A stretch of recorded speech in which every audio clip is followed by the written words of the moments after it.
Hey there, friend. If you're here to unwind and drift into sleep, you've found the right place. Dim your screen, lower the volume, breathe slowly, and welcome, especially if you're new here. Let's begin. Chapter 1: The Quantum Mystery That Started It All. In 1957, a 27-year-old graduate student named Hugh Everett walked into his advisor's office at Princeton University with an idea so radical it would make Einstein look conservative. He claimed that reality doesn't choose between quantum possibilities. Every possibility happens. Right now, as you listen to these words, countless versions of you are making different choices, living different lives, in parallel universes that split off from this one trillions of times per second. Tonight, we're diving into the many worlds interpretation of quantum mechanics, a theory that suggests your life isn't a single path, but an infinite tree of branching realities, each one as real as the one you're experiencing right now. Imagine you're in a laboratory watching the strangest experiment ever conceived. You have a device that shoots tiny particles, smaller than atoms, toward a barrier with two narrow slits cut into it. Behind the barrier sits a detection screen that lights up wherever particles hit. Simple enough, right? Fire particles through two slits, and you should see two bright strips on the screen where the particles pass through. But that's not what happens. Instead, you see something that shouldn't be possible. The screen shows an interference pattern, alternating bands of light and dark, like ripples on a pond when two stones are thrown in at once. This pattern can only form when waves interact with each other, their peaks and valleys amplifying and canceling as they overlap. But you're not shooting waves. You're shooting particles. Individual, solid little specks of matter. Here's where it gets truly bizarre. Let's slow things down. Instead of shooting many particles at once, you fire them one at a time. Surely, now you'll see two strips, right? Each particle has to go through one slit or the other. It can't go through both. Except the interference pattern still appears. Somehow, each individual particle is interfering with itself, as if it's passing through both slits simultaneously, like a wave spread across space. The particle exists in what physicists call superposition. It's not in one place or the other. It's in all possible places at once, exploring every path available to it, until something forces it to settle on a definite location. But wait, there's more to this mystery. You decide to check which slit each particle actually goes through by placing detectors at each opening. The moment you add these detectors, the entire experiment changes. The interference pattern vanishes. Now you see exactly what you expected at the start. Two simple strips showing that each particle went through one slit or the other. The act of measuring, of observing which path the particle took, somehow forces it to choose a definite path. Before measurement, the particle exists as a ghostly wave of possibilities. After measurement, it becomes a concrete particle with a specific location. This is called wave function collapse, and it's one of the most profound mysteries in all of science. This experiment, known as the double-slit experiment, has been performed thousands of times with photons, electrons, and even large molecules. The results are always the same. Before observation, quantum objects behave like waves of possibility. After observation, they behave like definite particles. It's as if reality itself can't decide what it wants to be until someone looks. And this isn't just some quirk of tiny particles in laboratories. Everything in the universe, including you, is made of quantum particles. At the deepest level, reality itself exists in this strange state of superposition. somehow being multiple things at once until the universe is forced to choose. Now, you might think this is just about our inability to measure things without disturbing them. Maybe we're just not being careful enough. But that's not what's happening here. The particle doesn't have a definite position that we're merely failing to detect. Before measurement, it genuinely exists in multiple states simultaneously. This has been proven through countless experiments and mathematical analyses. The superposition is real. A particle really can be in multiple places at once. It really does take multiple paths through space. The wave function that describes these possibilities isn't just a reflection of our ignorance. It's a complete description of reality at the quantum level. This revelation shook physics to its foundations. In the 1920s, when quantum mechanics was first being developed, physicists realized they had uncovered something deeply strange about the nature of reality. The math worked beautifully. Quantum mechanics made predictions that were tested and confirmed with stunning precision. But nobody could agree on what it all meant. What exactly is this wave function? What is superposition? And most troubling of all, what causes the wave function to collapse when we make a measurement? Why does observation seem to play such a special role in determining what becomes real? Albert Einstein hated this implication. He believed in an objective reality that exists independently of observation. The idea that the universe somehow waits for conscious observers before deciding what's real struck him as absurd. He spent years arguing against quantum mechanics, trying to find flaws in the theory or alternative explanations that would restore a sensible, deterministic universe. His most famous protest came in a letter where he wrote that God does not play dice with the universe. But quantum mechanics kept proving itself correct, and Einstein's objections, while philosophically interesting, couldn't change the experimental facts. At the quantum level, nature really does seem to play dice, generating random outcomes that can only be predicted statistically. The dominant interpretation during this period became known as the Copenhagen interpretation, named after Niels Bohr's Institute in Denmark, where much of quantum theory was developed. According to this view, the wave function represents all possible states a quantum system could be in. The system exists in superposition, genuinely being in multiple states at once, until an observation or measurement occurs. At that moment, the wave function collapses, randomly selecting one outcome from all the possibilities. The probability of each outcome can be calculated precisely using the mathematics of quantum mechanics. But which specific outcome occurs in any given instance is fundamentally random and unpredictable. This interpretation solved the mathematical problems but created philosophical nightmares. What counts as an observation? Does it require a conscious observer, or will any interaction with the environment do? Why does measurement cause collapse? What mechanism forces the wave function to suddenly choose one outcome over all the others? And, perhaps most disturbingly, what happens to all those other possibilities?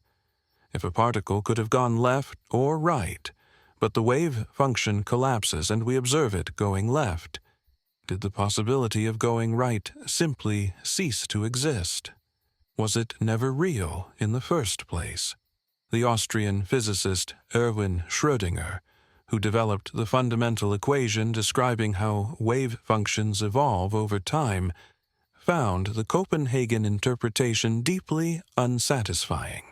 To highlight what he saw as its absurdity, he created a thought experiment that has become one of the most famous paradoxes in physics. Imagine placing a cat in a sealed box along with a radioactive atom. a radiation detector, and a vial of poison. The atom has a 50% chance of decaying within 1 hour. If it decays, the detector triggers a mechanism that breaks the vial and releases the poison, killing the cat. If the atom doesn't decay, the cat lives. According to quantum mechanics, before you open the box and observe what happened, the atom exists in superposition. It's both decayed and not decayed simultaneously. The Copenhagen interpretation says this superposition extends to everything connected to the atom. The detector is both triggered and not triggered. The vial is both broken and intact. And, most bizarrely, the cat is both alive and dead at the same time. Only when you open the box and observe the cat does the wave function collapse, forcing reality to choose whether the cat lived or died. Until that moment of observation, the cat genuinely exists in both states at once. Schrödinger intended this as a criticism, showing that if quantum superposition applies to macroscopic objects like cats, it leads to ridiculous conclusions. Surely, a cat can't be both alive and dead. Surely, reality doesn't wait for us to look before deciding what state things are in. But the Copenhagen interpretation had no good answer to this objection. If superposition works for atoms, and cats are made of atoms, why shouldn't cats also exist in superposition? Where exactly does the quantum world end and the classical world of definite states begin? The theory provided no clear boundary. This measurement problem became the central crisis of quantum mechanics. The math described the evolution of wave functions with perfect precision. Schrödinger's equation told you exactly how a quantum system changes over time when left undisturbed. But it said nothing about what happens during measurement. To handle observations, physicists had to add an extra rule that didn't come from the equation itself.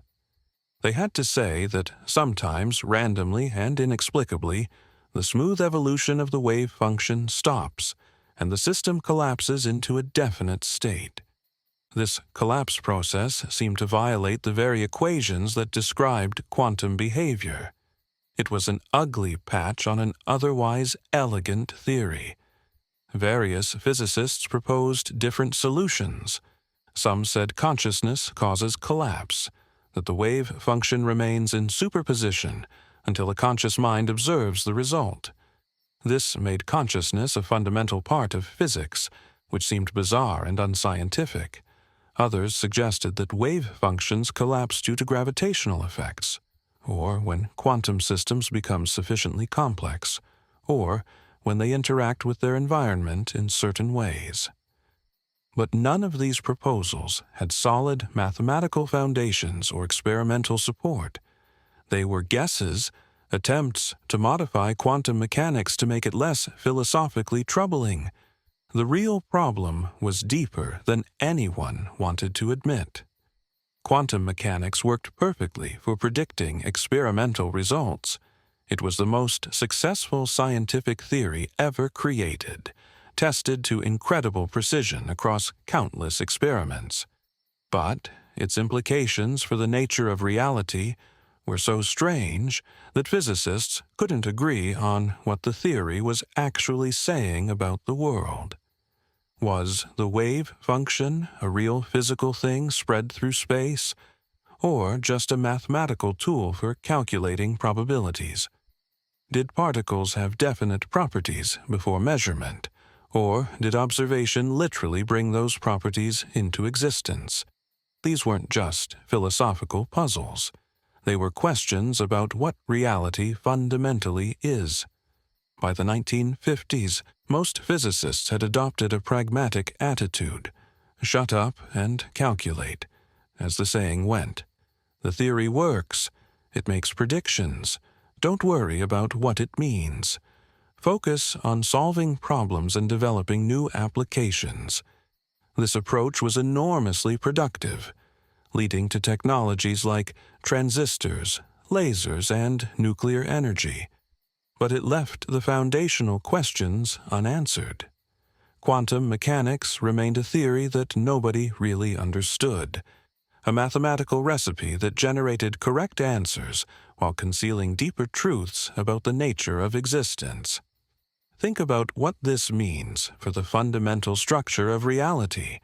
Every quantum particle in the universe exists in superposition, being in multiple states simultaneously, until something causes the wave function to collapse. But what causes collapse? And what happens to those other states, those other possibilities that didn't get chosen? The Copenhagen interpretation says they simply disappear, ceasing to exist the moment observation occurs. But this seems to violate basic principles of physics. Information shouldn't just vanish from the universe. Energy and probability must be conserved. If the wave function describes real physical possibilities, how can most of those possibilities simply evaporate when someone makes a measurement? These questions haunted quantum mechanics for decades. The theory worked brilliantly for calculations but seemed to require magical collapse events that violated its own principles. Particles existed in superposition when unobserved, but snapped into definite states when measured, and nobody could explain why or how this transition occurred. The measurement problem stood as an open wound at the heart of physics, a conceptual crisis that everyone knew existed, but most people chose to ignore because the practical applications were too valuable to get hung up on philosophical difficulties. But one young graduate student at Princeton University couldn't ignore it. Hugh Everett looked at the measurement problem and saw something everyone else had missed. What if nothing collapses? What if every possibility in the wave function is real and actually happens? What if the universe doesn't choose between quantum possibilities, but instead splits into separate branches, one for each possible outcome, all of them equally real, all of them happening simultaneously? This idea seemed insane, but when Everett worked through the mathematics, he discovered something remarkable.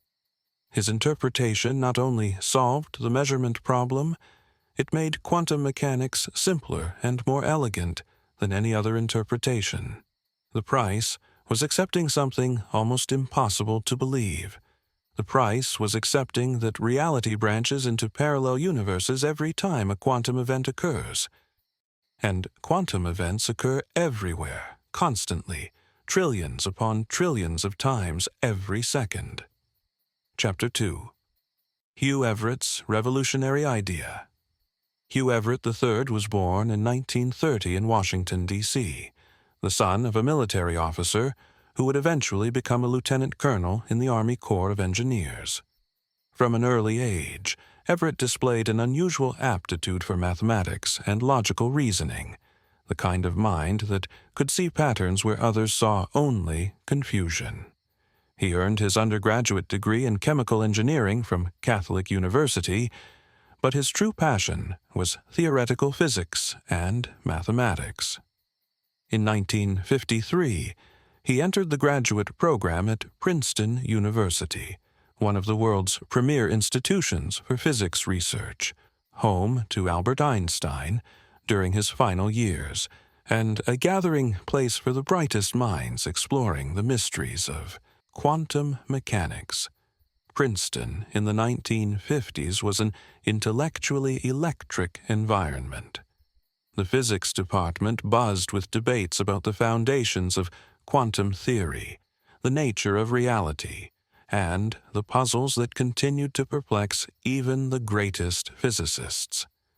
Everett found himself drawn to these foundational questions, particularly the measurement problem that everyone acknowledged, but few dared to tackle directly. His doctoral advisor was John Archibald Wheeler, a prominent physicist who had worked on the Manhattan Project and was deeply interested in quantum mechanics and general relativity. Wheeler encouraged bold thinking and wasn't afraid of ideas that challenged conventional wisdom, but even he would be shocked by what his young graduate student was about to propose. Everett began working on his dissertation in 1954, focusing on the measurement problem that had haunted quantum mechanics since its inception. He approached the problem from a different angle than anyone before him. Instead of trying to explain wave function collapse or add new mechanisms to quantum theory, he asked a simple but radical question. What if the wave function never collapses at all? What if Schrödinger's equation, the fundamental equation describing how quantum systems evolve, is always valid without exception? What if there's no special measurement process that interrupts the smooth evolution of the wave function? This might seem like a minor technical question, but its implications were staggering. If the wave function never collapses, then all the possibilities it describes must remain real. When a quantum particle reaches a point where it could go left or right, both paths actually happen. The universe doesn't choose. It splits into two branches, one where the particle went left and one where it went right. In each branch, observers see a definite outcome. But both outcomes occur in the universal wave function. Reality doesn't collapse into a single result. Reality proliferates into multiple versions, each one following a different possible history. Everett called his idea the relative state formulation, though it would later become known as the many worlds interpretation. The mathematics were elegant and surprisingly simple.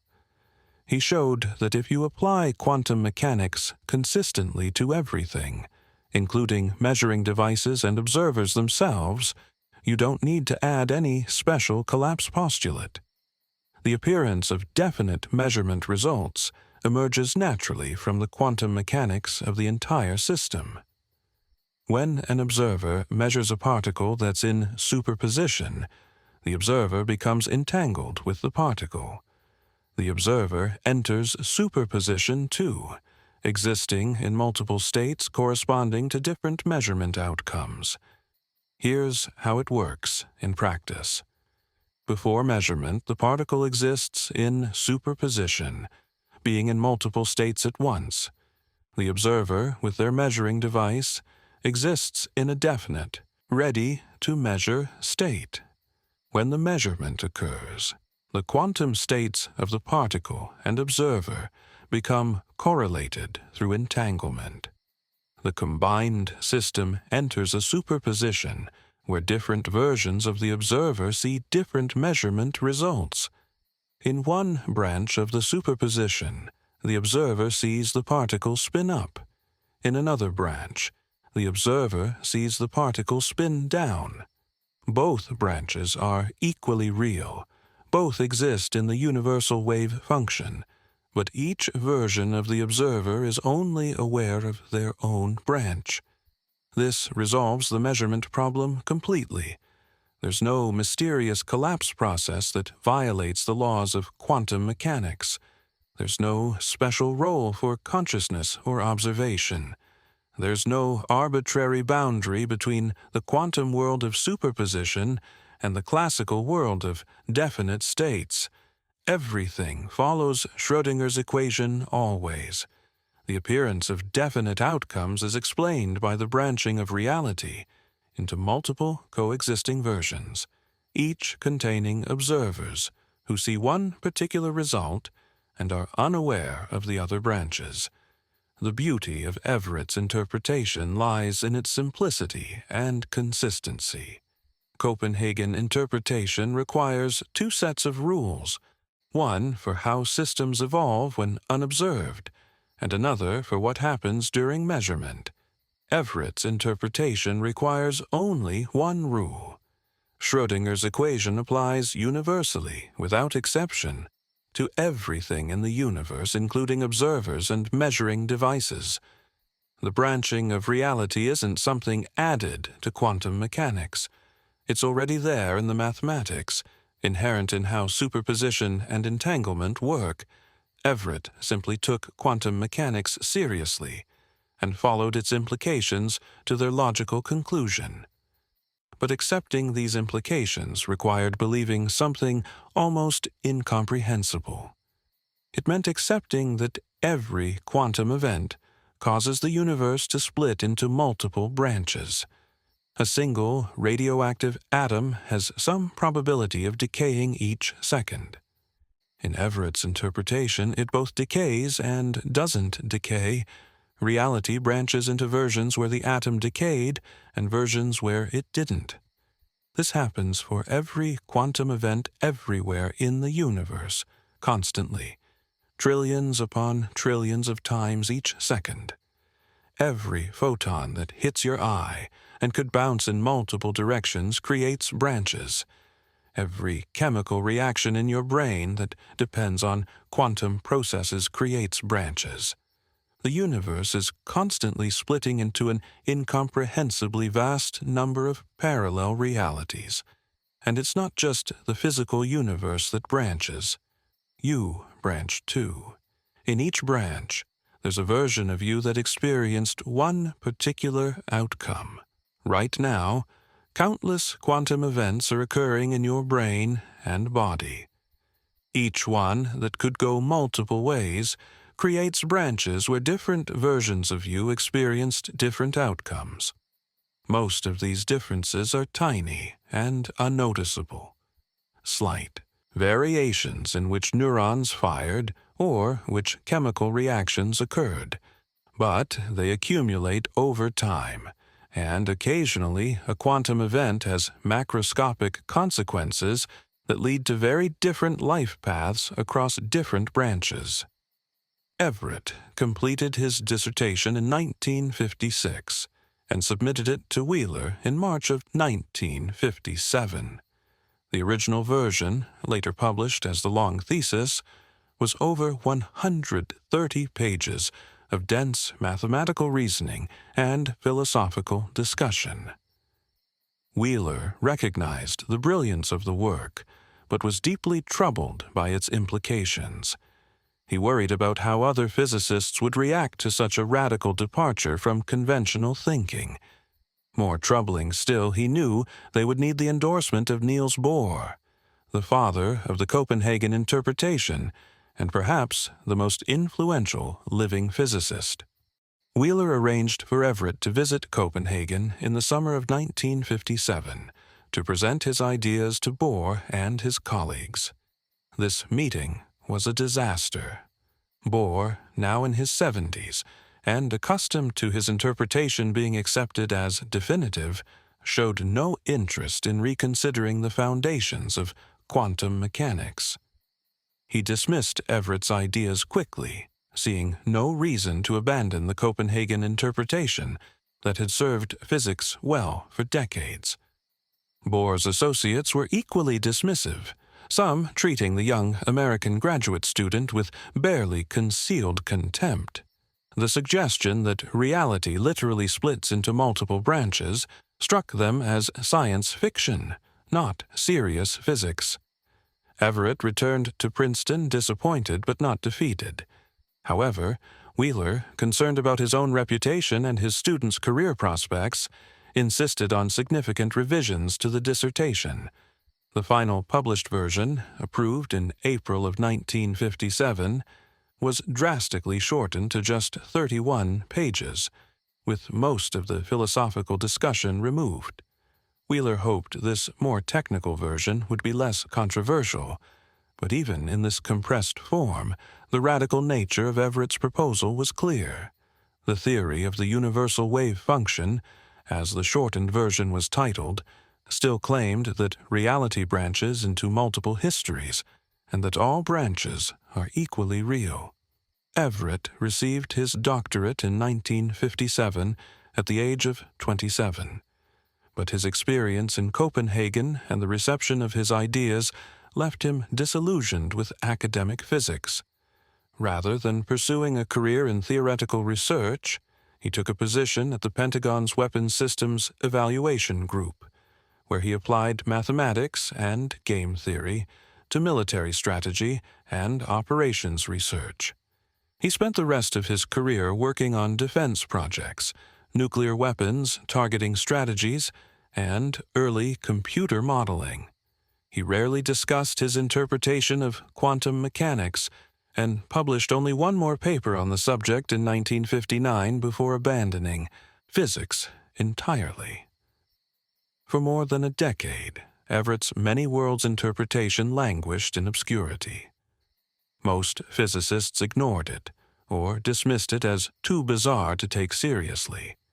The few who mentioned it did so mainly to point out how weird its implications were, treating it as a cautionary tale about taking mathematical formalism too seriously.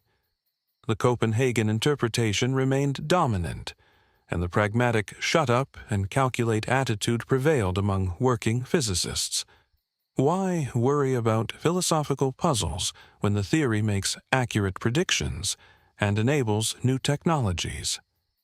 But the interpretation never quite died.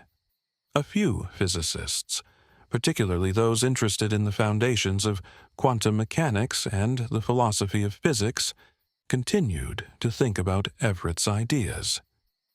The most important early supporter was Bryce DeWitt, a physicist at the University of North Carolina, who had been working independently on similar ideas. In 1967, DeWitt published a paper that brought Everett's work back into the conversation, presenting it in more accessible form and coining the term many-worlds interpretation. DeWitt's paper sparked renewed interest and debate, forcing physicists to reconsider whether Everett might have been onto something profound.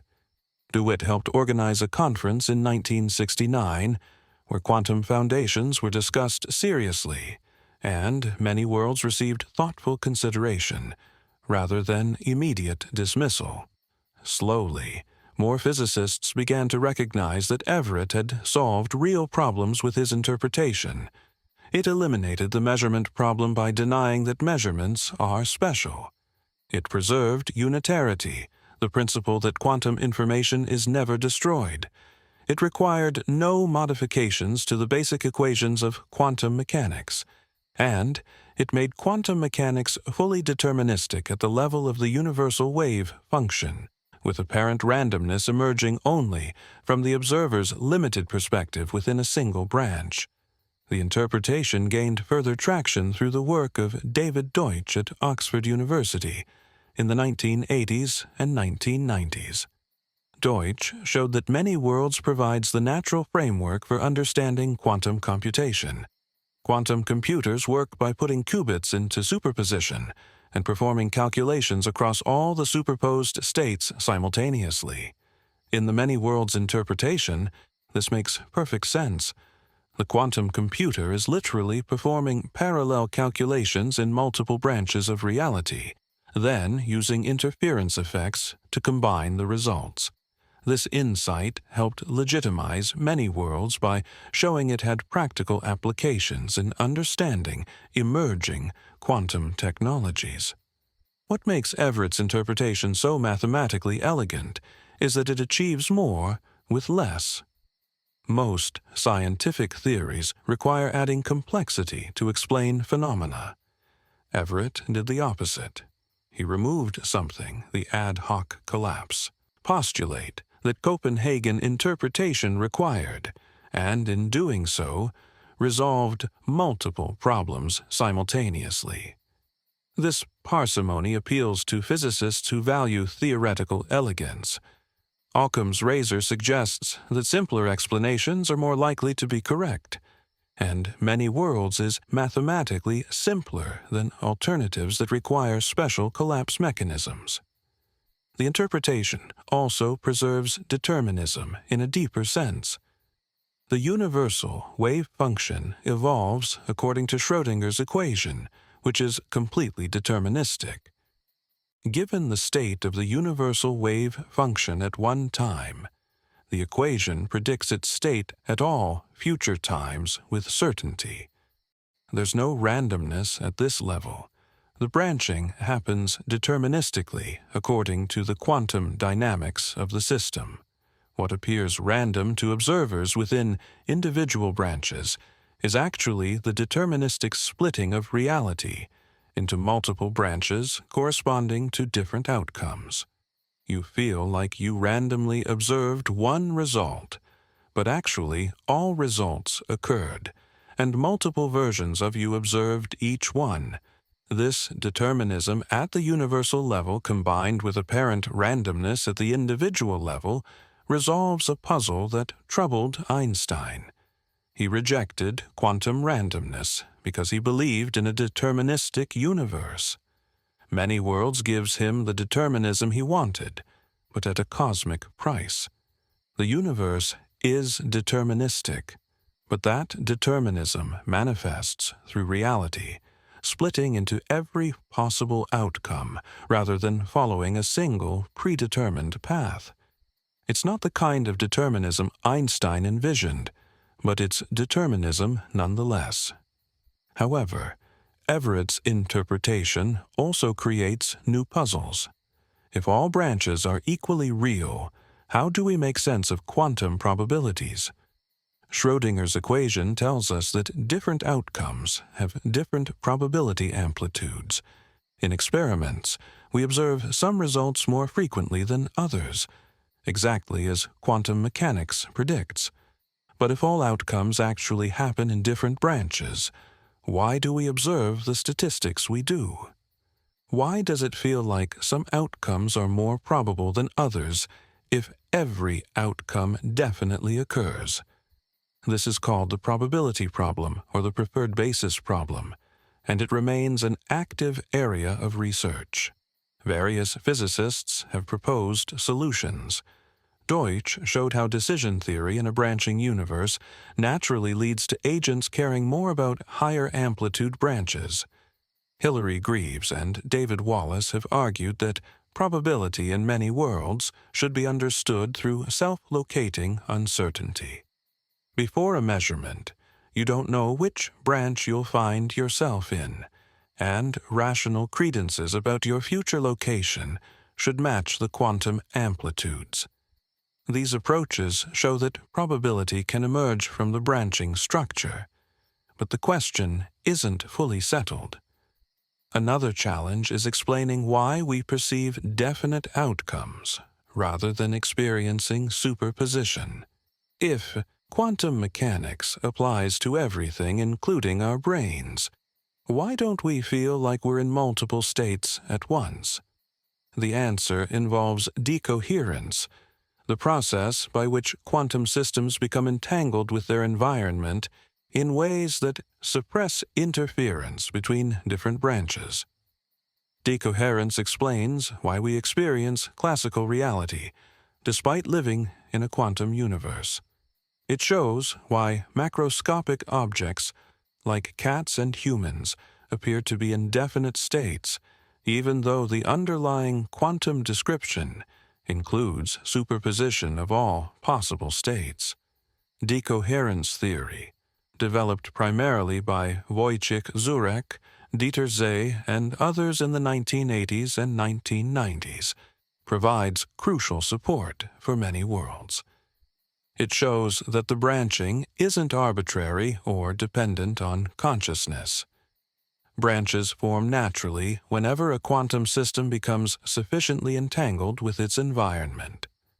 For macroscopic objects in normal conditions, decoherence happens extraordinarily quickly, typically in a tiny fraction of a second. This explains why we don't observe quantum effects in everyday life. It's not that different rules apply to big things. It's that big things decohere so rapidly that the branches separate almost instantaneously. Everett himself never fully developed the decoherence aspect of his theory because the necessary mathematical tools weren't available in the 1950s. But his basic insight, that quantum mechanics applies universally without collapse, provided the foundation for later developments. Decoherence doesn't solve all the conceptual problems, but it shows how the many worlds interpretation can account for our experiences without requiring any special role for observation or consciousness. The branches form through physical processes of entanglement and decoherence, not through acts of conscious observation. By the time Everett died in 1982 at the age of 51, his interpretation was beginning to gain significant traction in the physics community. He didn't live to see it become a mainstream option, but his ideas were no longer dismissed as science fiction. Today, surveys of physicists who specialize in quantum foundations show substantial support for many worlds, though it's far from universally accepted. Some physicists embrace it enthusiastically, seeing it as the only interpretation that takes quantum mechanics completely seriously. Others remain skeptical, troubled by the ontological extravagance of infinite branching universes, or unconvinced that the probability problem has been adequately solved. What cannot be disputed is the mathematical rigor and internal consistency of Everett's formulation. Unlike some interpretations that require modifications to quantum mechanics or additions of new physical processes, many worlds is simply quantum mechanics taken at face value and applied universally. It says that Schrödinger's equation is always correct, that wave functions never collapse, and that superposition is real. The rest follows mathematically from these premises. Whether you find the implications believable is another matter, but the logical coherence of the interpretation is difficult to challenge. The personal story of Hugh Everett is tinged with sadness. He discovered something profound about the nature of reality, solved one of the deepest puzzles in physics, and was largely ignored or dismissed during his lifetime. He abandoned the field that consumed his early passion and spent decades working on projects that, while intellectually challenging, were far removed from the fundamental questions that truly fascinated him. He struggled with alcohol, became overweight, and died of a heart attack, never fully receiving the recognition his breakthrough deserved. His son, Mark Everett, later became a successful musician as the frontman of the band Eels, and has spoken movingly about his complicated relationship with his father and his gradual understanding of the revolutionary nature of his father's work. But ideas, unlike people, can have second lives. Everett's many worlds interpretation survived his neglect and eventually flourished as physicists wrestled with quantum foundations and realized that his solution, however strange, might be correct. The interpretation that seemed like science fiction in 1957 now appears in serious physics textbooks and research papers. Prominent physicists like Sean Carroll, Max Tegmark, and David Deutsch actively advocate for it. Quantum computing research increasingly uses many worlds language because it provides the most natural framework for understanding how quantum computers work. The key insight that makes Everett's interpretation so powerful is recognizing that the measurement problem was a pseudo-problem created by thinking of wave-function collapse as a real physical process. Once you abandon collapse and accept that the wave function is the complete description of reality, the puzzles dissolve. The cat in Schrödinger's box really is in superposition, both alive and dead, but so is the entire experimental apparatus and the observer who opens the box. The universal wave function contains branches for every possible outcome, and each branch contains observers who experienced one particular result. There's no mystery about what causes collapse, because nothing collapses. There's no puzzle about observation playing a special role, because observation doesn't. Everything is quantum mechanics, all the way up, with no exceptions. This universality makes many worlds appealing to physicists who value theoretical unity and completeness, rather than having one set of rules for microscopic quantum systems and different rules for macroscopic measurements. There's a single unified framework that applies to everything. The apparent classical behavior of everyday objects emerges from quantum mechanics through decoherence, not through some arbitrary division between quantum and classical realms. This is the kind of elegant theoretical structure that physicists dream of finding, a simple principle that explains everything without special cases or ad hoc additions. Whether Everett's interpretation is actually correct remains an open question. Science can't definitively prove interpretations true, only show which ones are consistent with observations and which make useful predictions. Many worlds is consistent with all quantum mechanical experiments and makes the same predictions as other interpretations in domains where they can be tested. But the interpretation goes beyond testable predictions to make claims about the fundamental structure of reality, and those claims may be impossible to verify directly. We can't visit other branches to confirm they exist.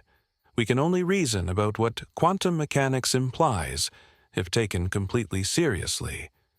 Yet even if we never prove many worlds correct beyond doubt, Everett's contribution to physics is secure. He showed that quantum mechanics can be formulated consistently without wave-function collapse. He demonstrated that the measurement problem can be resolved through careful analysis of entanglement and superposition, rather than requiring new physical mechanisms. And he forced physicists to confront the possibility that reality might be far stranger and vaster than we ever imagined. His interpretation may describe the actual structure of existence, or it may turn out to be wrong in ways we haven't yet understood. But the questions he raised and the solutions he proposed transformed how we think about quantum mechanics and the nature of reality itself. For a graduate student who spent a few years thinking about the foundations of physics before moving on to other work, that's an extraordinary legacy. Chapter 3. How Reality Splits, the Mechanics of Branching. The moment a reality split occurs isn't triggered by consciousness or observation, despite what popular accounts often suggest. The branching happens through a purely physical process called decoherence, one of the most important concepts for understanding how many worlds actually works. Decoherence explains when and why the universe splits, how the branches form, and why you only experience one branch, even though countless others exist alongside yours. It transforms many worlds from a vague philosophical idea into a precise physical theory with mathematical rigor and testable implications. To understand decoherence, we need to revisit quantum entanglement, a phenomenon Einstein famously called spooky action at a distance. When two quantum systems interact, their wave functions can become correlated in ways that have no classical analog.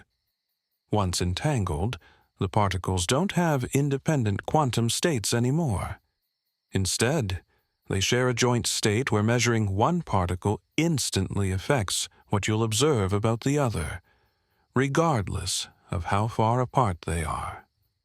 This isn't about information traveling faster than light. It's about the particles being parts of a single quantum system whose properties are fundamentally interconnected.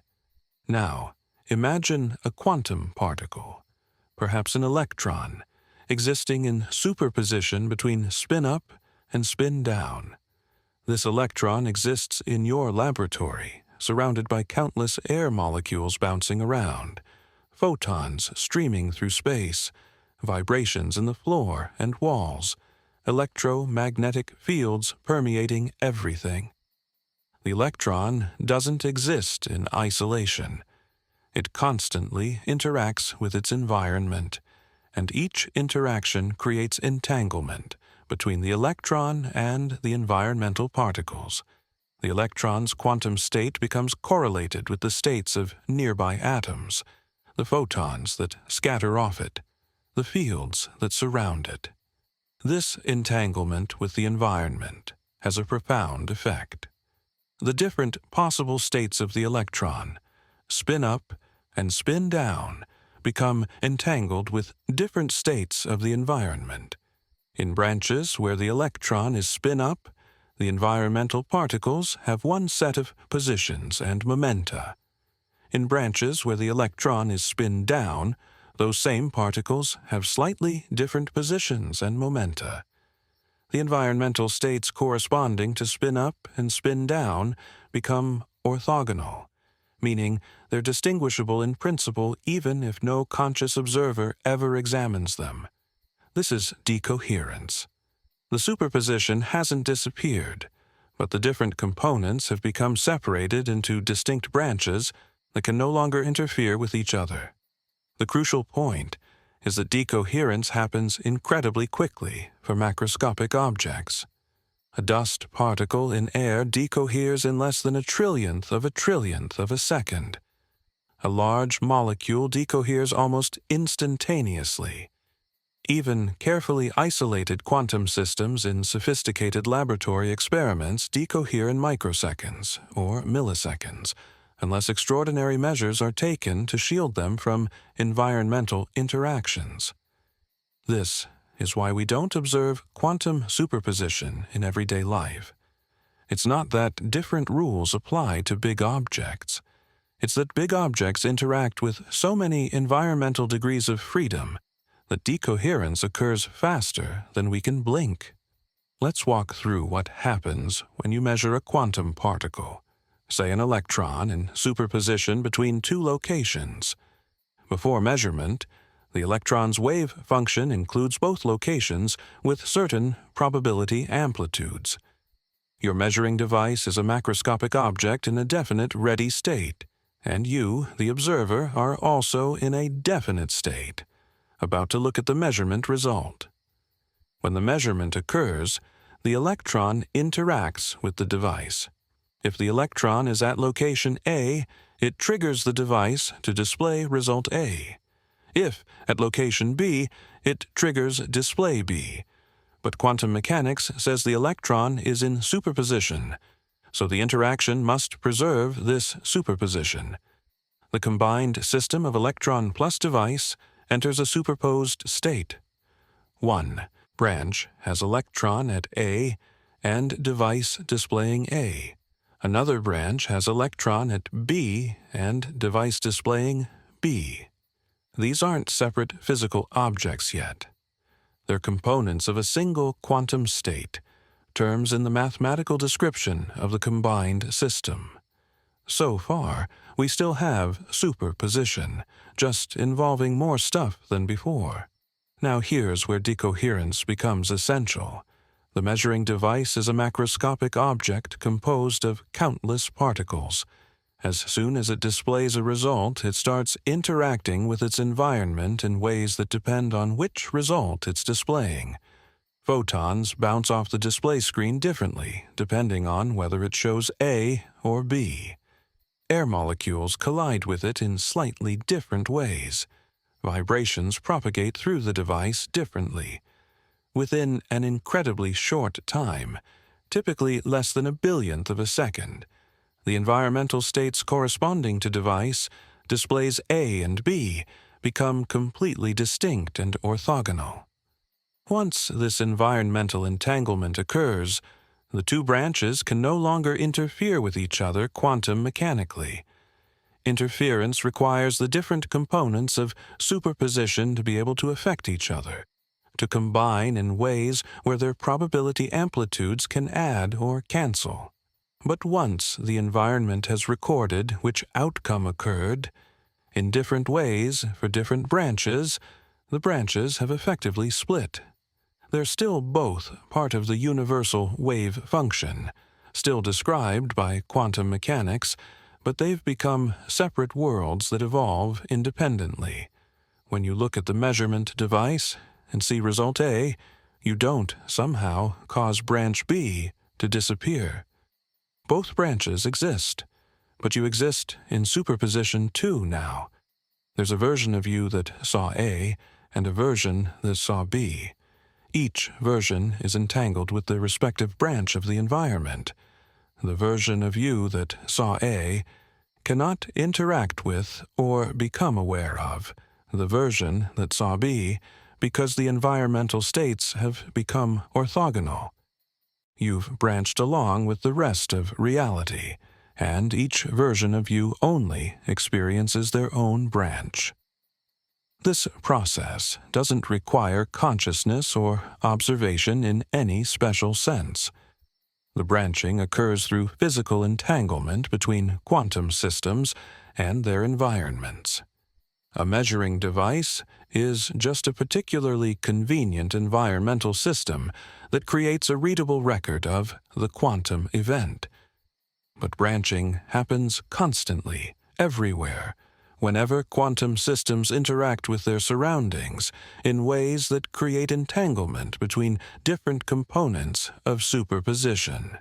Your brain, your body, every atom in your vicinity is constantly participating in decoherence processes that create branching. The question of exactly when a split occurs doesn't have a single definitive answer, because branching isn't a discrete event with a precise moment. It's a continuous process. As a quantum system becomes increasingly entangled with its environment, the different branches gradually become more distinct and less able to interfere. There's no specific instant where one universe becomes two.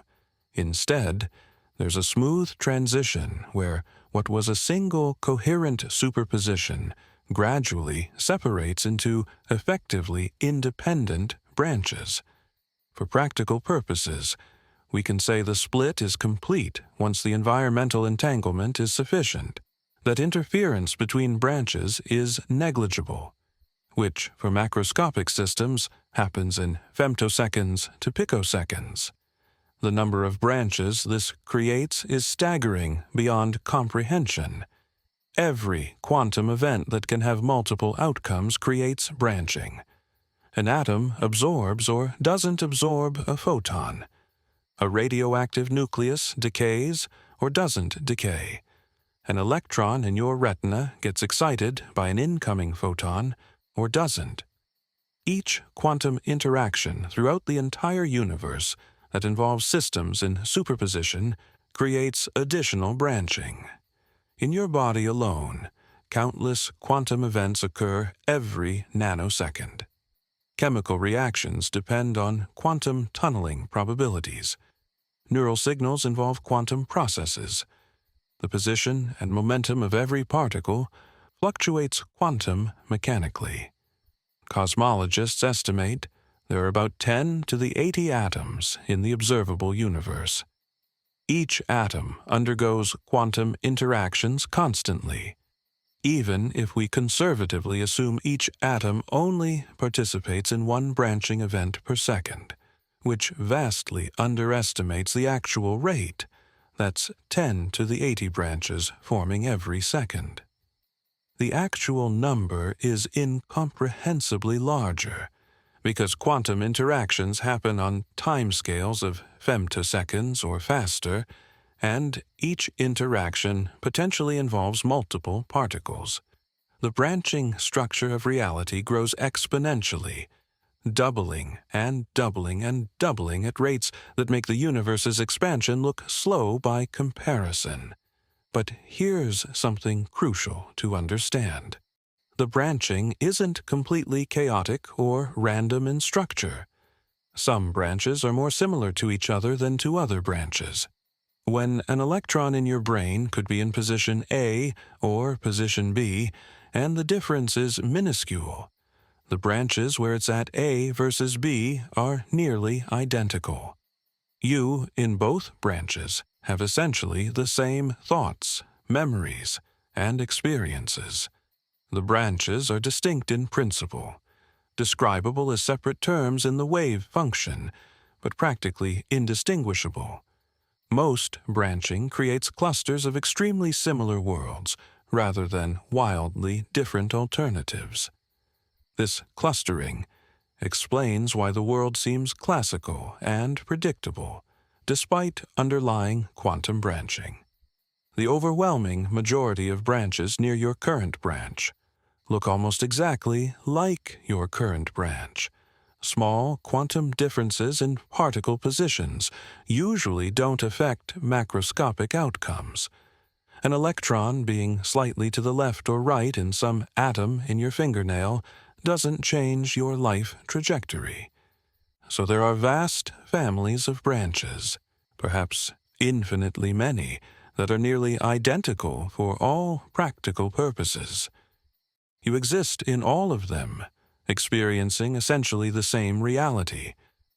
However, occasionally, a quantum event does have macroscopic consequences. A cosmic ray hits a particular molecule in your DNA and causes a mutation, or doesn't. A neuron fires at a critical decision moment, or doesn't.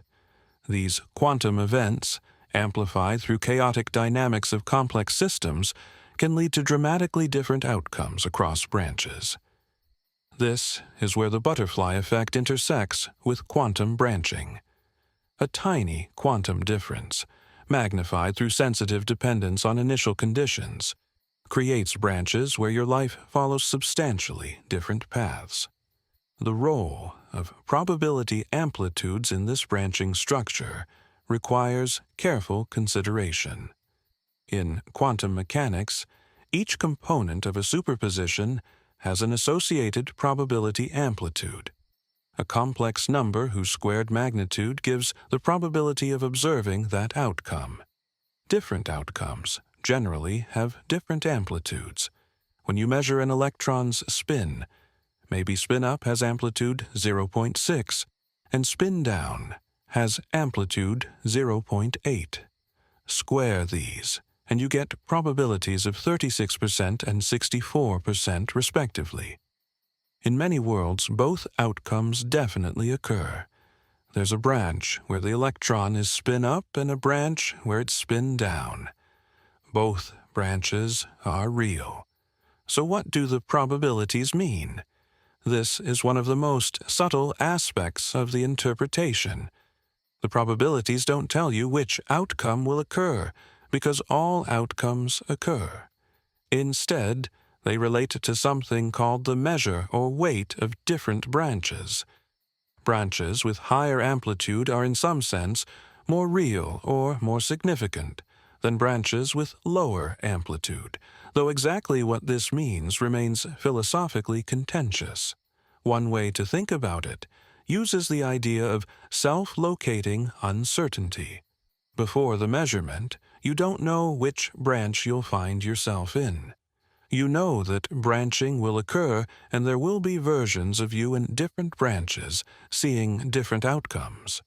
Rational credences about which branch you'll experience should be proportional to the quantum amplitudes. This isn't a claim about the universe being random. It's a claim about your subjective uncertainty regarding your location within the branching structure.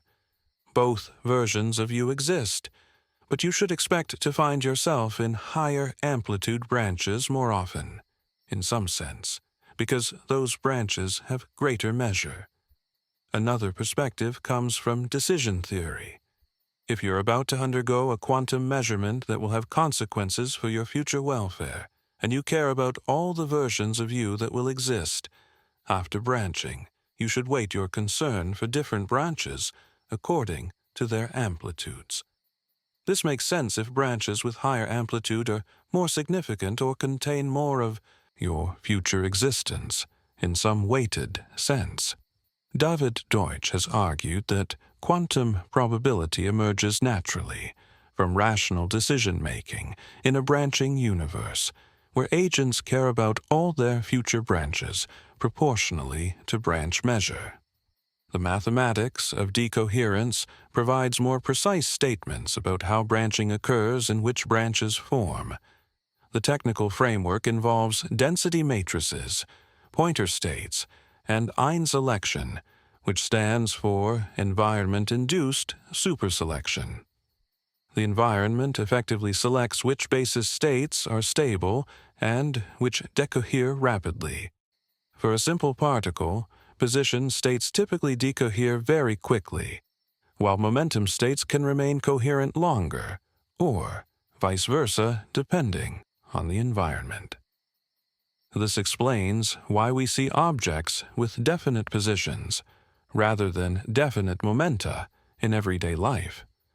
Position is the pointer basis selected by environmental decoherence for macroscopic objects.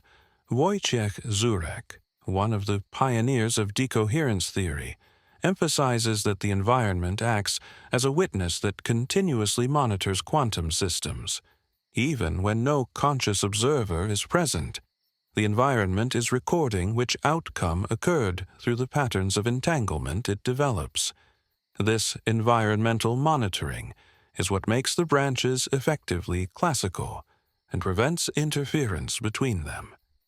The information about which outcome occurred becomes redundantly encoded in countless environmental degrees of freedom, making it practically impossible to reverse the decoherence and bring the branches back together. This irreversibility is crucial for understanding why we experience a classical world. In principle, quantum mechanics is reversible. If you could perfectly control every particle in a system and its environment, you could, in principle, reverse decoherence and restore quantum coherence. But for macroscopic systems interacting with their environments, this is impossible in practice. The information spreads into so many environmental degrees of freedom, so quickly and so irreversibly, that recovering it would require controlling an astronomical number of particles with impossible precision. The branching is effectively permanent. However, for small quantum systems carefully isolated from their environments, decoherence can be slow enough that quantum coherence is maintained. This is the basis for quantum computing. A quantum computer works by keeping qubits in superposition, performing operations on the superposed states, and using interference between different branches to compute results. The key challenge in building quantum computers is preventing decoherence for long enough to perform useful computations. Error correction schemes work by encoding quantum information redundantly so that environmental entanglement can be detected and corrected before it destroys the computation. From a many-worlds perspective, a quantum computer is an extraordinary device that delays branching.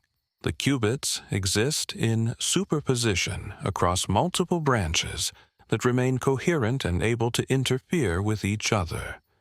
The computation proceeds simultaneously across all these branches. At the end, when measurement occurs, most branches cancel through interference, and only the branch containing the correct answer survives with high amplitude. It's as if the quantum computer explored many parallel computational paths, eliminated the wrong ones through interference, and delivered the right answer. This is a natural way to think about quantum computation in a many-worlds framework. The timescale of decoherence depends dramatically on the size and complexity of the system, and how strongly it couples to its environment. For an isolated single photon traveling through empty space, decoherence might take millions of years. For a dust particle in air at room temperature, decoherence occurs in less than a billionth of a trillionth of a second. For a human brain, with trillions of particles undergoing thermal fluctuations and chemical reactions, decoherence for any quantum superposition of significantly different brain states would occur in less than a femtosecond. This is why you don't experience quantum superposition in your thoughts, despite your brain being a quantum mechanical system. Any superposition of different mental states decoheres essentially instantaneously. This rapid decoherence has implications for debates about quantum effects in consciousness. Some theorists, like Roger Penrose and Stuart Hameroff, have proposed that quantum coherence in brain microtubules might be important for consciousness. Whether such coherence can survive long enough to matter is highly controversial. Most neuroscientists think the warm, wet, noisy environment of the brain would cause decoherence far too quickly for quantum effects to be relevant for neural computation. But recent experiments have shown quantum coherence can persist in biological systems longer than previously expected, so the question remains open. In the many worlds interpretation, your consciousness isn't doing anything special quantum mechanically. When your brain processes information and makes decisions, quantum events in neurons create branching, just as they do everywhere else. Different branches of you experience different outcomes of those quantum events. Most of the time, the differences are too small to matter. Thermal fluctuations drown out individual quantum effects. But occasionally, quantum randomness might influence which neuron fires at a critical moment, which thought occurs to you, which decision feels right. In those cases, branches diverge where you made genuinely different choices because of underlying quantum events. This brings up one of the most disturbing implications of many worlds, sometimes called quantum suicide or quantum immortality. Consider a scenario where your survival depends on a quantum event. Perhaps you're in a dangerous situation and a radioactive atom's decay, a quantum random process, determines whether you live or die. In 50% of branches, the atom decays and you die. In 50%, it doesn't decay and you survive. From an outside perspective, you die in half the branches and survive in the other half. But from your subjective perspective, you can only experience the branches where you survived. The versions of you that died ceased experiencing anything. Only the surviving branches contain continued consciousness. This leads to the troubling suggestion that, from your subjective point of view, you might be immortal. No matter how many lethal quantum events occur, there's always some branch, however low its amplitude, where you survived by chance. As long as survival is quantum mechanically possible, some version of you experiences surviving. You can only ever find yourself in branches where you're alive to experience anything. This seems to imply you'll subjectively experience an improbably long life, as you continually find yourself in increasingly unlikely survivor branches. Most physicists think quantum immortality is either wrong or meaningless for practical purposes.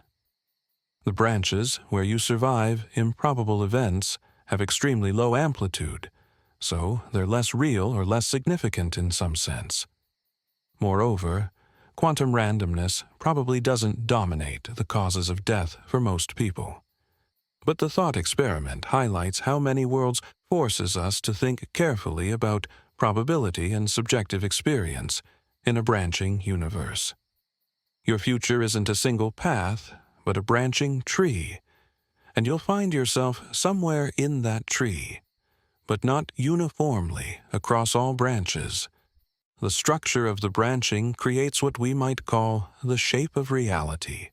Instead of a single timeline extending from past to future, reality is more like a tree growing from the trunk of the past into an increasingly complex canopy of branches representing different possible futures. Each branch point represents a quantum event with multiple possible outcomes. The branches don't split in two like a binary tree. Most quantum events have continuous ranges of possible outcomes, so the branching is more like each branch splitting into countless sub-branches, which themselves split further in an infinitely fine structure. Near the trunk, in the distant past, there's relative unity. The Big Bang started from an extremely simple state, with relatively few quantum branches, but as the universe evolved and complexity increased, the number of branches exploded exponentially. By the time stars formed, galaxies coalesced, planets developed, and life emerged, the branching structure had become inconceivably vast. And it continues growing. Every moment, every quantum interaction throughout the universe adds more branches to the tree. Reality becomes more and more diverse, containing more and more distinct worlds as time progresses. Your personal history also follows this tree structure. In your past, there was a single fertilized egg that became you. But from that moment onward, quantum events in your developing body and brain created branching. Most branches remained very similar, differing in minute details that didn't affect your macroscopic development. But occasionally, larger divergences occurred. Perhaps in some branches you got sick, in others you stayed healthy. In some branches you said yes to an invitation, in others you declined. Each choice point that involved quantum randomness, either directly or through chaotic amplification, created branches where different versions of you made different decisions. The version of you experiencing this moment is one particular branch in that vast tree. There are branches where you made slightly different choices today, different choices last year, different choices in childhood. There are branches where you were never born, because quantum events in your parents' meeting or conception played out differently. There are branches where you died young from quantum accidents, and there are branches where you'll live longer, accomplish more, experience different joys and sorrows than in this branch. All of these are equally real parts of the branching structure of reality, different regions in the space of possible worlds that quantum mechanics says must all exist. Chapter 4. The Mathematics Behind the Multiverse. The mathematical framework underlying the many worlds interpretation reveals why physicists find it so compelling despite its philosophically challenging implications. At the heart of quantum mechanics lies a mathematical structure called Hilbert space, an abstract, infinite-dimensional space where quantum states live and evolve according to precise mathematical rules. Understanding even the basic outline of this mathematics illuminates why many worlds emerges naturally from the equations rather than being an arbitrary interpretation imposed from outside. A quantum state is represented mathematically as a vector in Hilbert space. For a simple system like an electron that can be spin up or spin down, the Hilbert space is two-dimensional, similar to ordinary geometric space but with complex numbers instead of real numbers.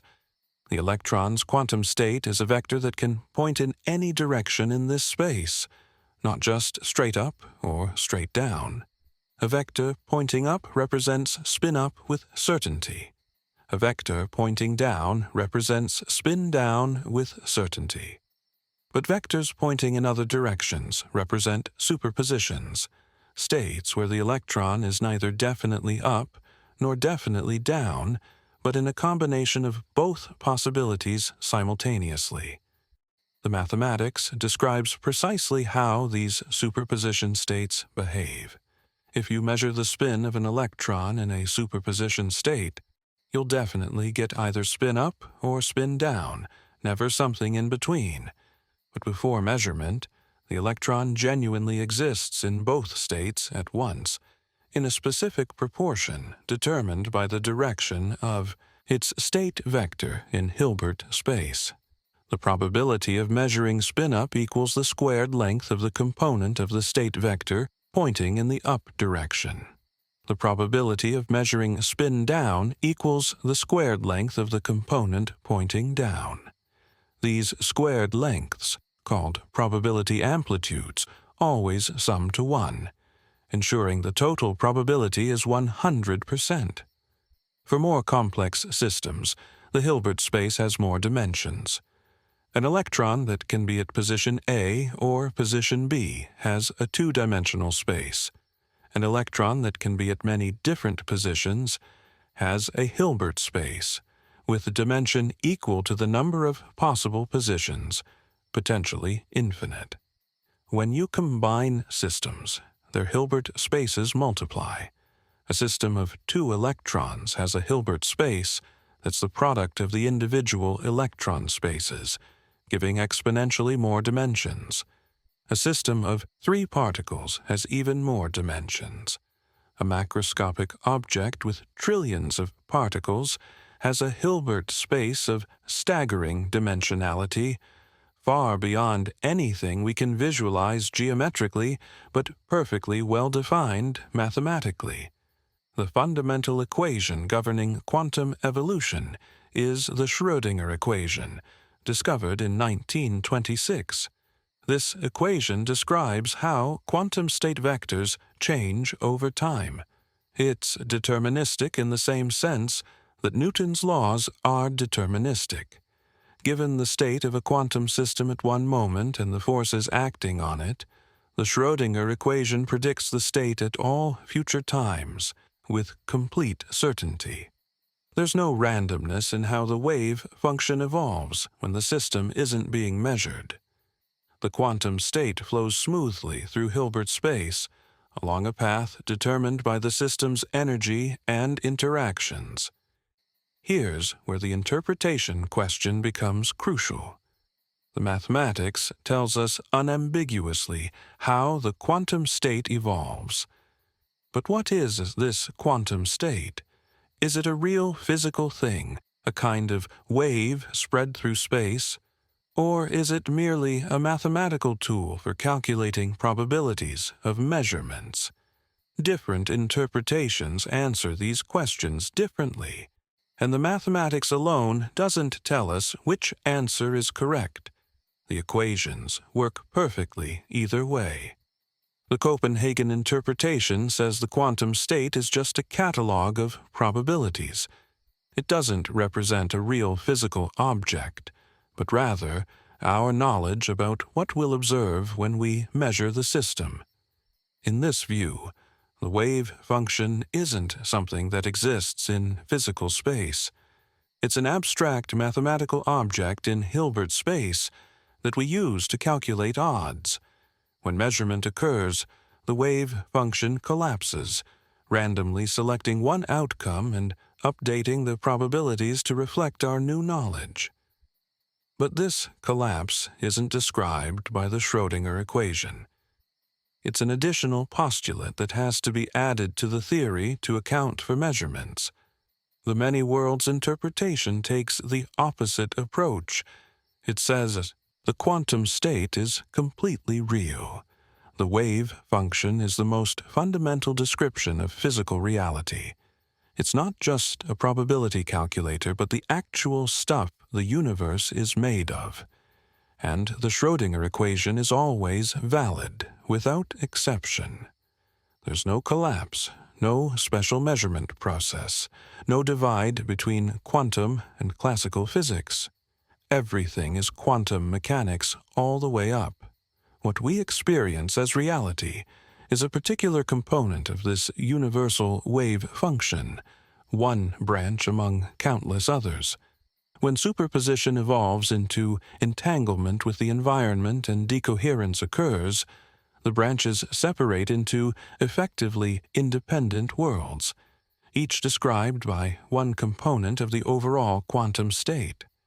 The mathematics doesn't change. We're still working with the same Hilbert space and the same Schrödinger equation. But the interpretation of what this mathematics represents changes dramatically. The elegance of many worlds becomes apparent when you examine what it requires versus what other interpretations require. Copenhagen needs two sets of rules, one for how quantum states evolve when not measured, governed by the Schrödinger equation, and another for what happens during measurement, governed by the collapse postulate. You have to specify when collapse occurs, what counts as a measurement, why measurements are different from other physical interactions. These are difficult questions with no clear answers within the Copenhagen framework. Many worlds requires only one rule. The Schrödinger equation applies always and everywhere. Measurements aren't special. They're just physical interactions that create entanglement between the measured system and the measuring apparatus. This entanglement, when combined with environmental decoherence, naturally produces the appearance of definite measurement outcomes without requiring any collapse. Each possible outcome occurs in a different branch, and observers in each branch see one definite result. The mathematics automatically generates branching without adding anything to the basic quantum formalism. This parsimony has tremendous appeal. In science, we generally prefer theories that explain more with less. Newton's law of gravitation was revolutionary, partly because it explained both falling apples and planetary orbits with a single principle. Einstein's relativity unified space and time, mass and energy. Many worlds unifies quantum and classical physics by showing that classical behavior emerges from quantum mechanics through decoherence. It eliminates the arbitrary division between microscopic quantum systems and macroscopic classical objects. Everything obeys the same quantum rules, and what appears classical is just quantum behavior with decoherence. The price of this elegance is ontological extravagance. Many worlds achieves mathematical simplicity by postulating vastly more reality than we directly observe. Instead of one universe, it says there are countless branches, all equally real, most of them completely inaccessible to us. This seems to violate another scientific principle, that we shouldn't multiply entities beyond necessity. If one universe can explain our observations, why postulate many? The response from many worlds advocates is that the branches aren't added to the theory. They're already there in the mathematics. The universal wave function contains all these components. Copenhagen and other collapse interpretations have to add mechanisms to eliminate most of the wave function and keep only one component. Many worlds simply takes the mathematics at face value. One of the deepest challenges for many worlds involves deriving the Born rule, the formula that tells us how to calculate probabilities from quantum amplitudes. In standard quantum mechanics, if a system is in a superposition with amplitude alpha for outcome A and amplitude beta for outcome B, the probability of observing A is the squared magnitude of alpha, and the probability of observing B is the squared magnitude of beta. This rule, discovered by Max Born in 1926, is fundamental to making predictions. But where does it come from? In Copenhagen interpretation, the Born rule is an additional postulate. We simply assert that probabilities equal squared amplitudes because that's what experiments show. But in many worlds, all outcomes occur. There's a branch where A happens and a branch where B happens. So, what do the probabilities mean? This is called the probability problem, and it's been a major source of criticism and research for many worlds advocates. Several approaches have been proposed to derive the Born rule within many worlds. David Deutsch, working in the 1990s, showed that a rational agent making decisions in a branching universe would assign credences to different branches proportional to their squared amplitudes if they follow certain reasonable decision-theoretic axioms. The argument goes roughly like this. You're about to undergo a quantum measurement that will cause branching. You don't know which branch you'll find yourself in, so you have to assign subjective probabilities to ending up in different branches. If you care about all your future selves and want to make rational decisions that benefit most of them, you should weight your concern for different branches according to their amplitudes. David Wallace and Hilary Greaves have developed this approach further, showing that the Born rule emerges from rationality constraints on decision-making under self-locating uncertainty. Before branching, you're uncertain about which branch you'll experience. After branching, all versions of you exist, but each version only experiences one branch. If you apply standard decision theory to this situation, treating branch amplitude as a measure of how much future existence you have in that branch, the Born rule probabilities fall out naturally.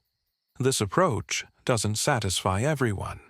Some philosophers argue it assumes what it's trying to prove, or that it makes unjustified assumptions about rationality or caring for future selves.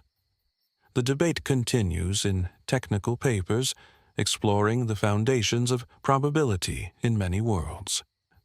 But the important point is that serious work has been done showing the Born rule can be derived rather than simply postulated. The probability isn't about which outcome will occur, since all occur. It's about rational credence regarding which branch you'll find yourself in, given that branching will create multiple future versions of you. Another mathematical challenge involves basis ambiguity, or the preferred basis problem. Quantum superpositions can be described using different basis states. An electron could be in superposition between spin-up and spin-down, or equivalently in superposition between spin-left and spin-right, or any other pair of orthogonal directions. Mathematically, these descriptions are equivalent, but physically, they seem to correspond to different branching structures. Does the universe split into branches with different spin-up-down values, or branches with different spin-left-right values? The question matters, because different bases would give different branches and different versions of observers. Decoherence theory largely resolves this problem by showing that the environment selects a preferred basis. When a quantum system interacts with its environment, certain states decohere rapidly, while others remain coherent longer. For macroscopic objects in ordinary environments, position states decohere almost instantly, while momentum states decohere more slowly. This is why we see objects with fairly definite positions rather than definite momenta. The environment effectively chooses position as the preferred basis for macroscopic objects. Wojciech formalized this as einselection, environment-induced superselection. The pointer states that remain stable under environmental interaction define the natural basis for describing branching. Different physical situations have different pointer states, explaining why some observables appear definite while others remain uncertain. For a photon traveling through empty space, polarization might be a stable pointer state. For an atom in a crystal lattice, position is stable. The mathematics of decoherence calculates which states are pointer states for any given system and environment. This resolves the basis ambiguity by grounding the branching structure in physical dynamics rather than arbitrary mathematical choices. The branches that form are determined by how systems interact with their environments, not by how we choose to describe them mathematically. There's an objective fact about which states decohere rapidly, and thus define the branching structure, even if multiple mathematical descriptions of the same physical situation are possible. The question of branch counting presents another subtle mathematical challenge. How many branches are there? If a quantum system has two possible outcomes, do we get two branches? If it has a continuum of possible outcomes, like an electron's position which can be anywhere, do we get infinitely many branches? The mathematics suggests the answer is somewhere in between. Technically, the wave function is a continuous function, so there are uncountably many components corresponding to all possible measurement results. But most of these components have negligible amplitude and effectively don't contribute to the dynamics. More carefully, we should think about branch structure rather than branch counting. The universal wave function has a rich structure of components with different amplitudes. Some components have large amplitude and correspond to high probability outcomes. Others have tiny amplitude and represent extremely unlikely possibilities. Rather than counting discrete branches, we should think of a continuous branching structure with varying density. Some regions of the structure are thick with high amplitude branches, while others are sparse with low amplitude branches. The measure or weight of different branches becomes crucial for making sense of probability. In many worlds, probability isn't about which branch you'll end up in, since you end up in all of them. It's about the measure of different branches, which might represent something like how much reality or existence each branch contains. High amplitude branches have more measure, and in some sense are more real or more significant than low amplitude branches, though exactly what this means remains philosophically contentious. Some physicists, like Max Tegmark, have argued that we should think about branch measure as analogous to population. Imagine a civilization that colonizes other planets. The population becomes distributed across many worlds. If you ask, what's the probability a random person lives on Earth? The answer depends on what fraction of the total population remains on Earth versus other planets. Similarly, in many worlds, if you ask, what's the probability you'll observe outcome? A.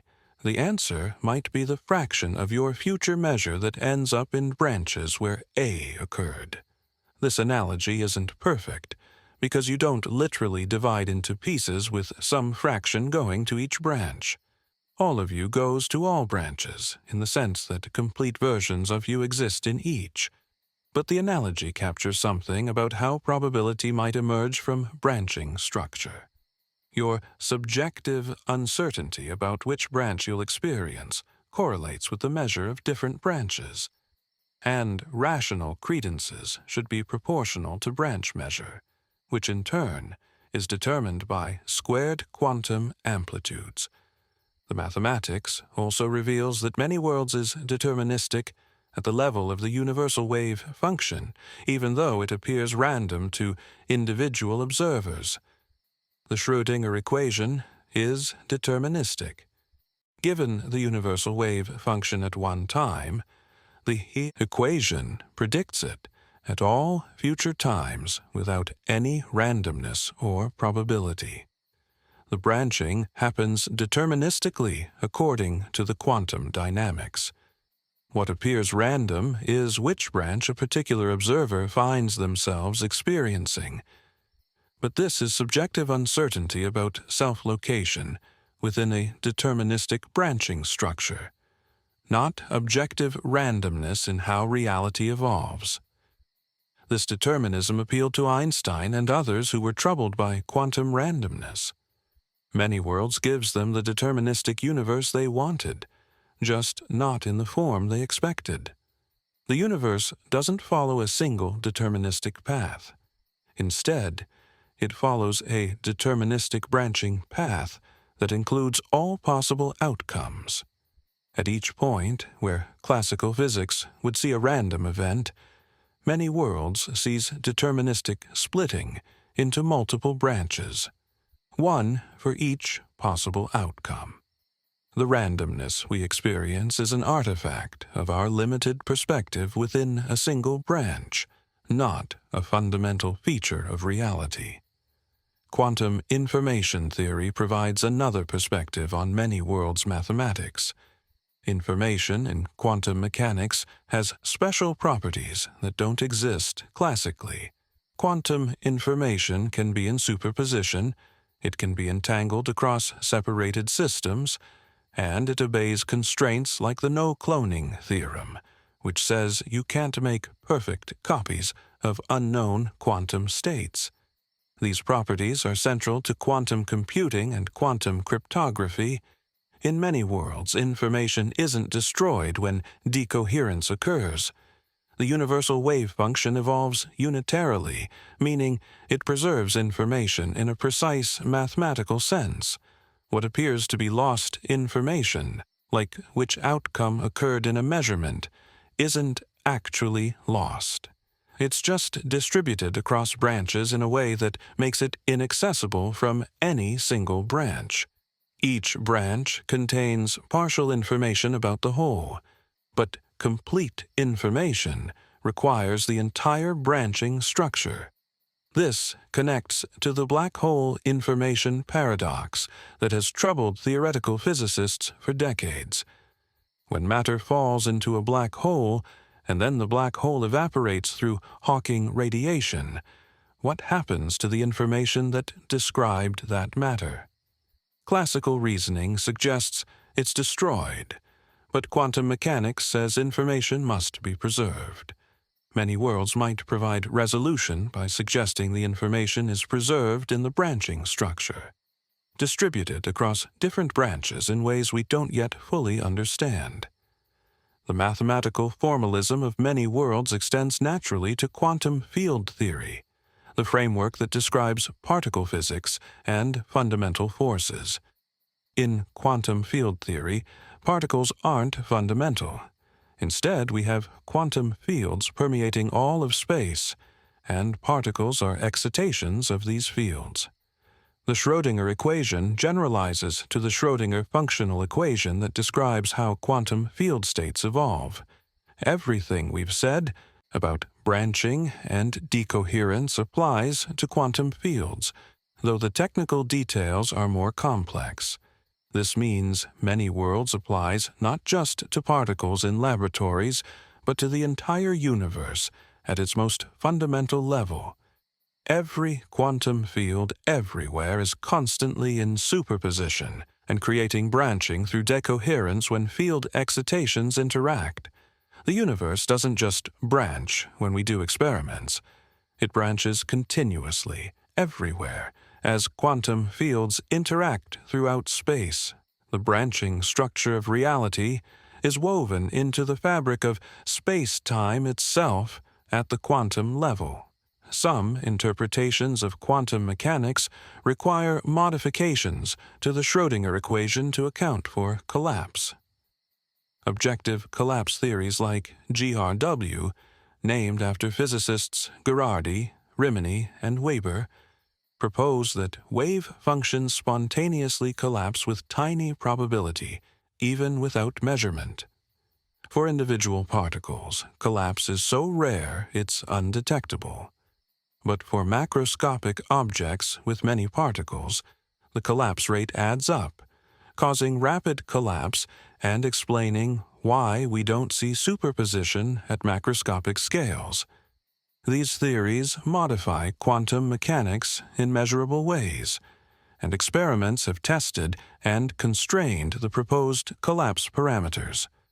Many worlds requires no such modifications. Standard quantum mechanics with the standard Schrödinger equation suffices. This makes many worlds more conservative in some sense.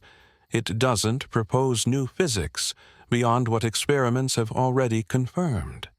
It simply interprets the existing mathematical formalism in a particular way, taking the universal wave function seriously as a complete description of reality. Whether this conservatism outweighs the ontological extravagance of multiple branches is a matter of philosophical judgment.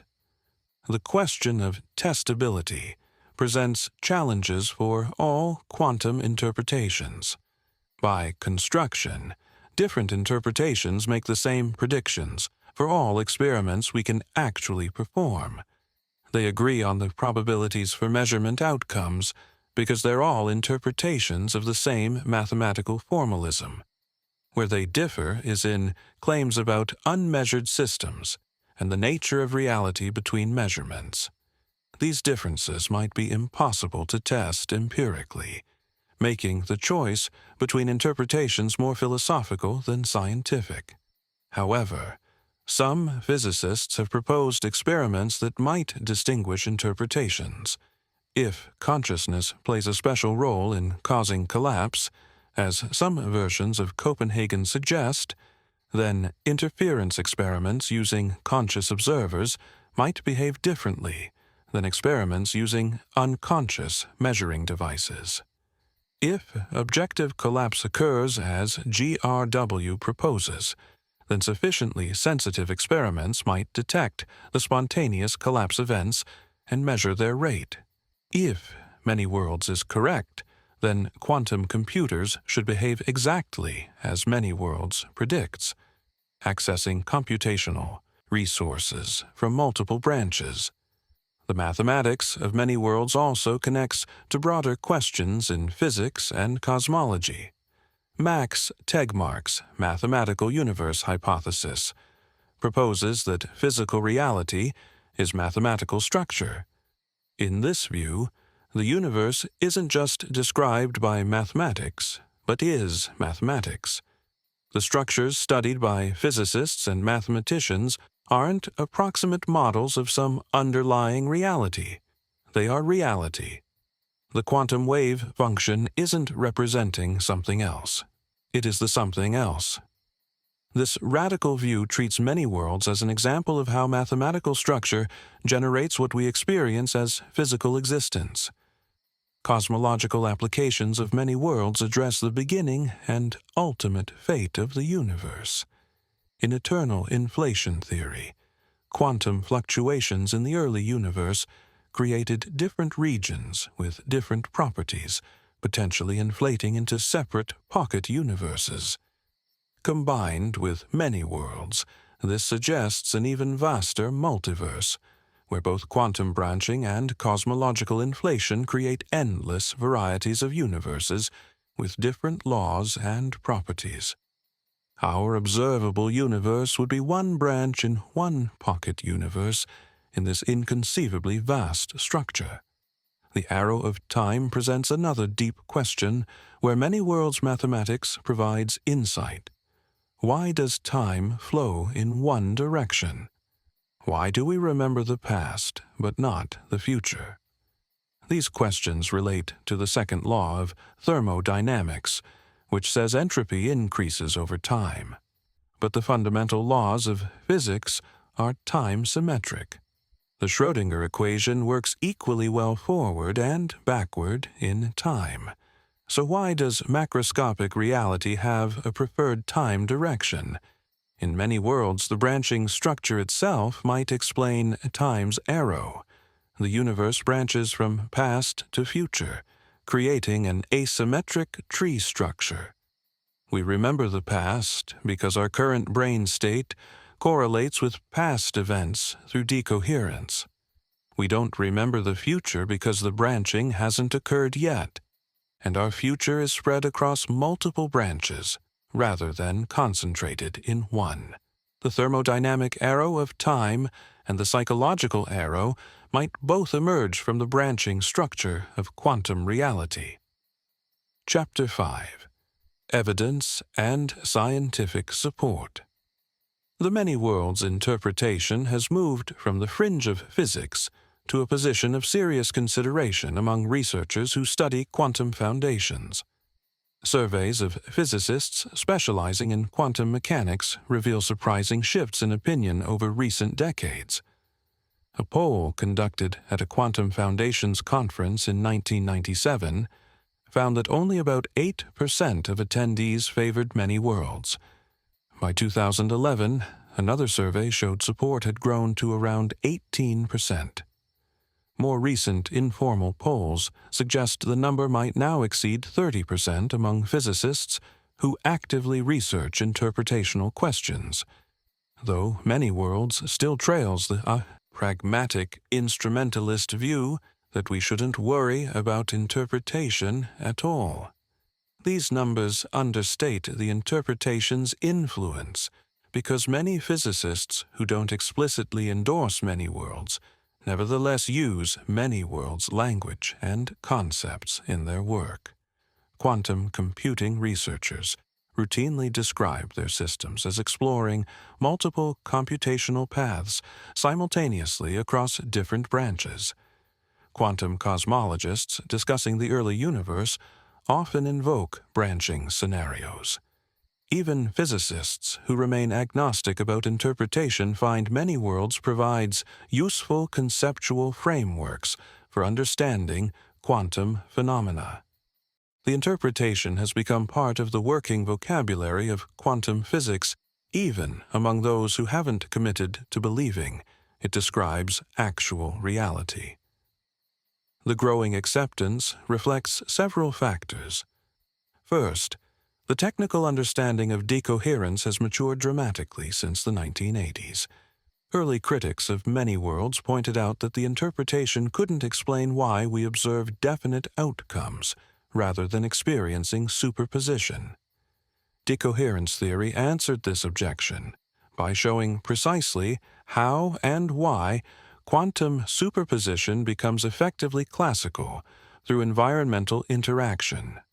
The mathematics of einselection and pointer states demonstrated that definite outcomes emerge naturally from quantum mechanics without requiring collapse.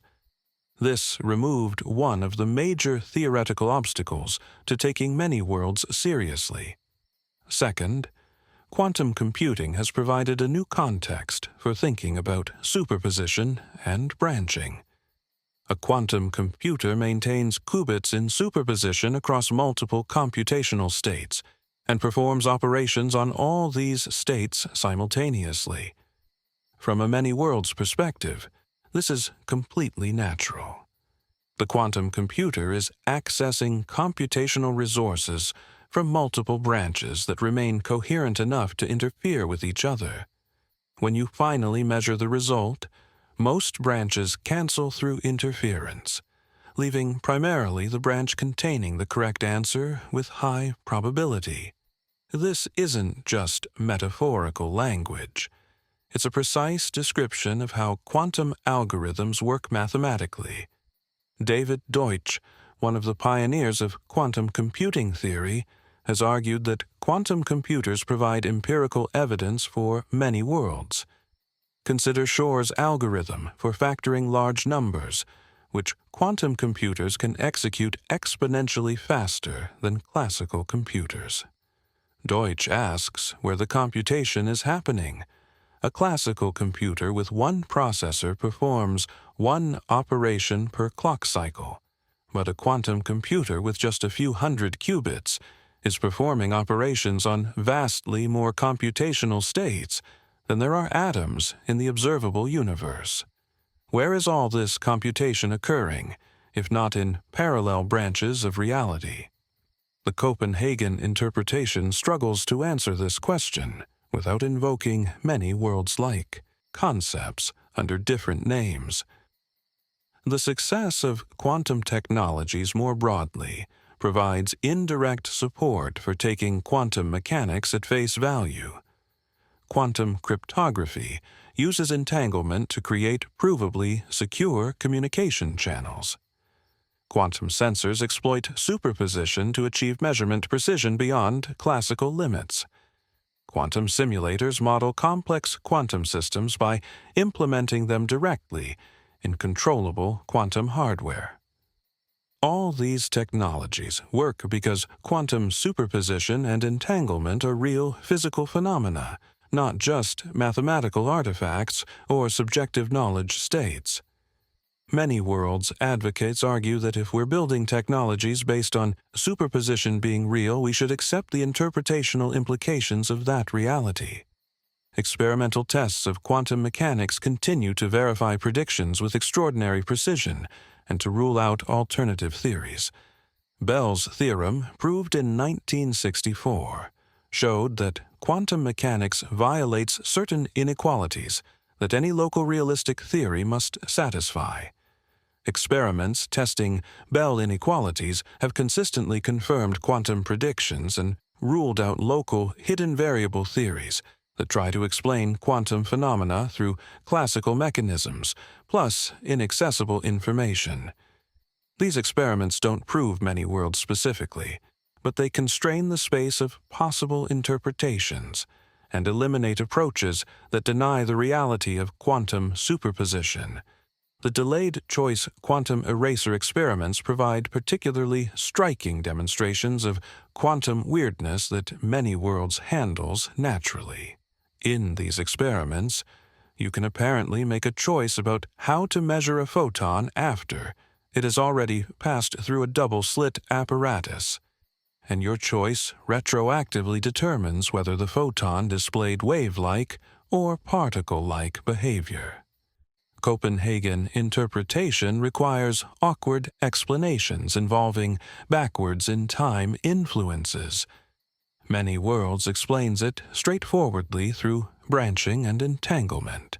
The photon exists in superposition throughout the experiment.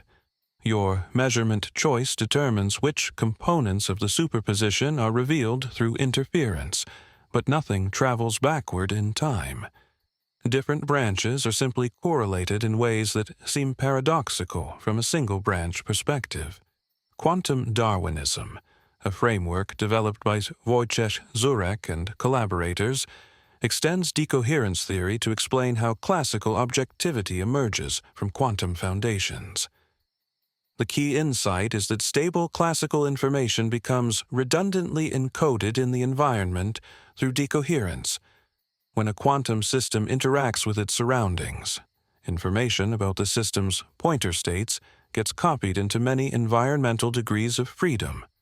Multiple observers can then independently access this information by interacting with different parts of the environment, which is why we all agree on objective facts, like the position of a chair or the reading on a thermometer.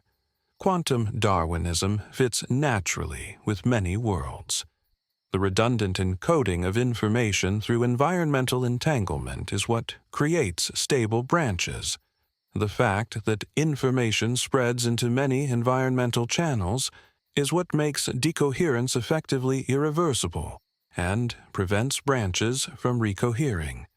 The objective classical world we all share emerges because we're all entangled with the same environmental information. Different branches correspond to different patterns of environmental encoding, which is why observers in different branches don't agree on the same facts. They're accessing different environmental records.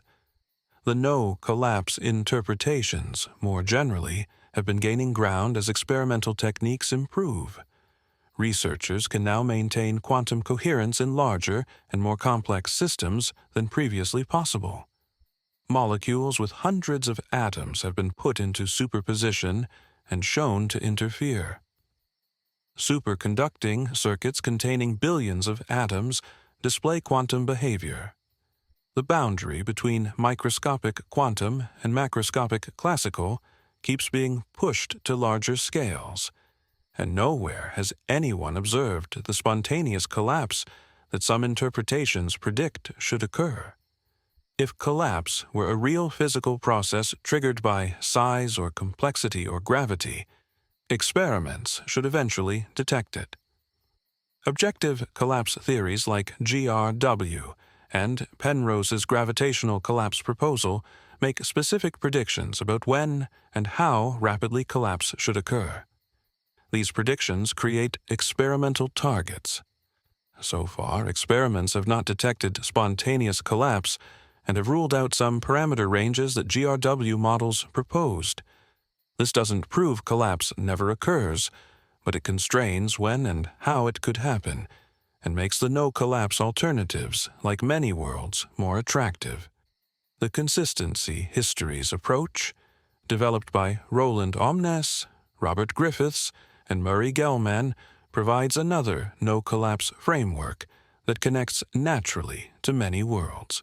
This approach constructs consistent sets of quantum histories, sequences of events that can be assigned probabilities without logical contradictions. Different consistent frameworks correspond roughly to different ways of describing branching structure. The mathematics ensures that probabilities calculated within any consistent framework give sensible results, which relates to how observers within branches perceive coherent histories, even though the universal wave function contains all possible histories. Sean Carroll, a theoretical physicist at Caltech, has emerged as one of the most visible advocates for many worlds in recent years.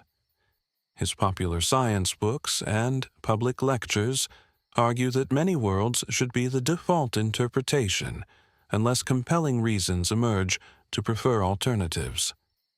Carroll emphasizes that many worlds is simply quantum mechanics applied consistently without adding extra postulates.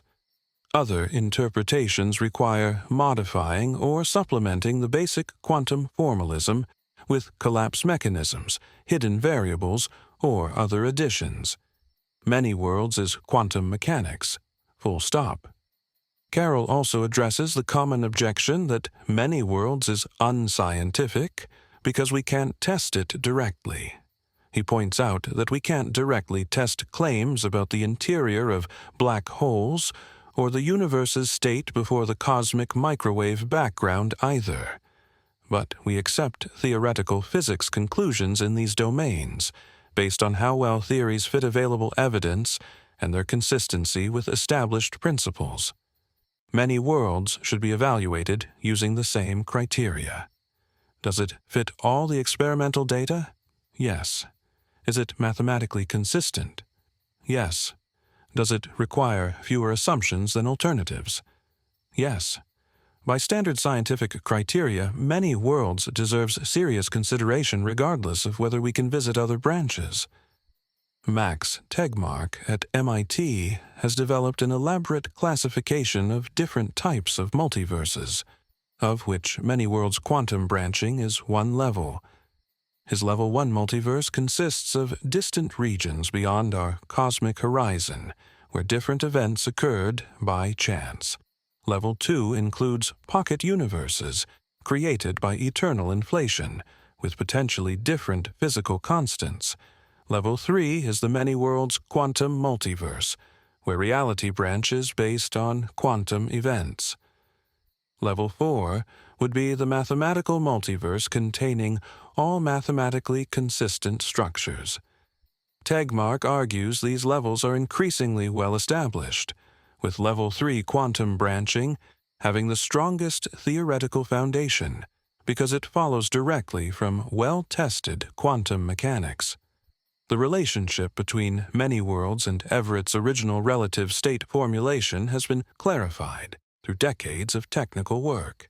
Everett didn't use the term many worlds and was somewhat cagey about ontological claims regarding branches. He focused on showing that the mathematics of quantum mechanics naturally produces separate components in the wave function that don't interfere.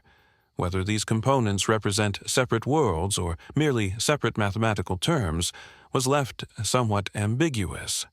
Modern many worlds advocates are more explicit about claiming the branches are ontologically real, different parts of physical reality that exist as surely as the one branch we experience. This ontological commitment remains controversial, even among physicists sympathetic to Everett's basic approach. Some argue we should maintain Everett's original agnosticism about what the mathematics represents. Others insist that taking quantum mechanics seriously requires accepting that all components of the wave function correspond to real physical situations.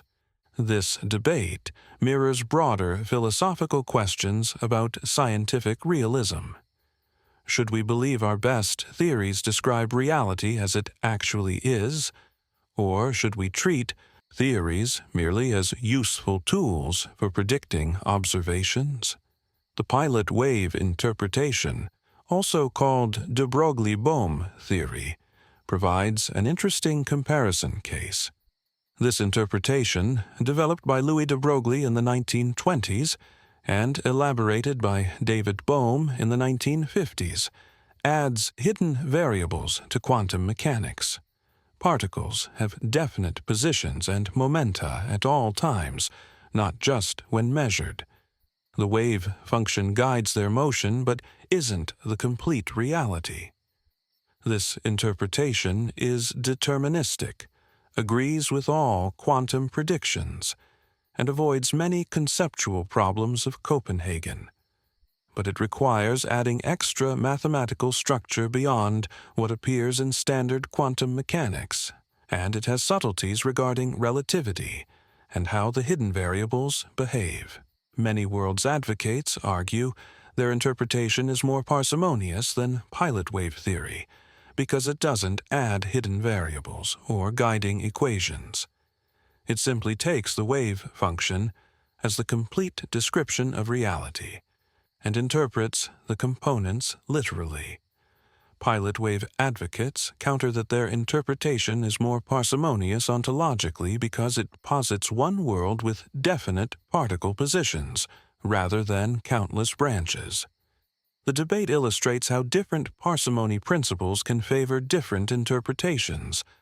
Mathematical simplicity favors many worlds. Ontological economy favors pilot wave or Copenhagen collapse theories. Another competitor is quantum Bayesianism, or cubism, which treats quantum states as representations of subjective beliefs rather than objective reality. In this view, the wave function describes an agent's credences about measurement outcomes, not the actual state of physical systems. There is no objective reality of superposition or branching. Different agents can assign different wave functions to the same system based on their different information. Measurement updates beliefs through standard Bayesian inference, with quantum mechanics providing the rules for how to update. Cubism appeals to physicists with instrumentalist or pragmatic philosophical leanings who think physics should focus on predictions rather than claims about unobservable reality. But it struggles to explain why quantum mechanics works so well if it's merely describing subjective beliefs. Why should different agents' beliefs agree so precisely? Why do quantum experiments produce consistent results? Cubists have sophisticated responses involving intersubjective agreement and the structure of experience, but many physicists find the subjectivist approach unsatisfying. Many worlds advocates argue that taking an objective realist stance is more natural for a physical theory and better explains the success of quantum mechanics. The relational interpretation developed by Carlo Rovelli offers yet another perspective. It claims quantum states are relational, defined only relative to particular observers. There's no absolute fact about whether a particle is spin up or down. Only facts about the particle's spin relative to particular measuring systems. Different observers can assign different states to the same system without contradiction, because quantum properties are fundamentally relational. This interpretation has some affinity with many worlds in that it denies objective collapse and takes all components of superposition seriously. But it differs in claiming these components have reality only in relation to specific reference frames rather than existing absolutely. Despite this diversity of interpretations, many worlds has unique advantages that explain its growing support. It provides the most straightforward account of quantum computing, the most natural explanation for the structure of decoherence, and the simplest mathematical formulation requiring no additions to basic quantum mechanics. It resolves the measurement problem decisively by denying that measurement is fundamentally different from other physical interactions.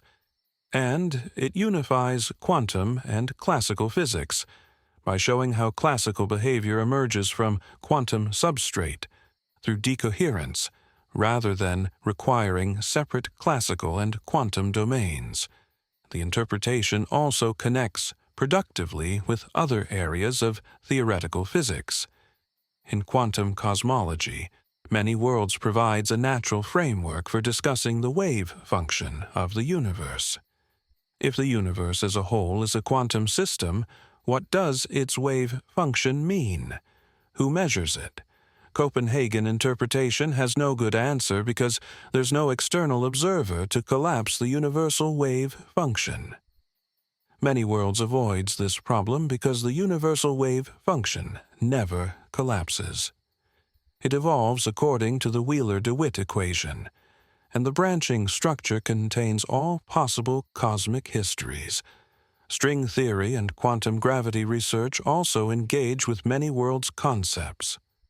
The landscape problem in string theory suggests there might be 10 to the 500 or more possible vacuum states, each corresponding to different physical laws and constants.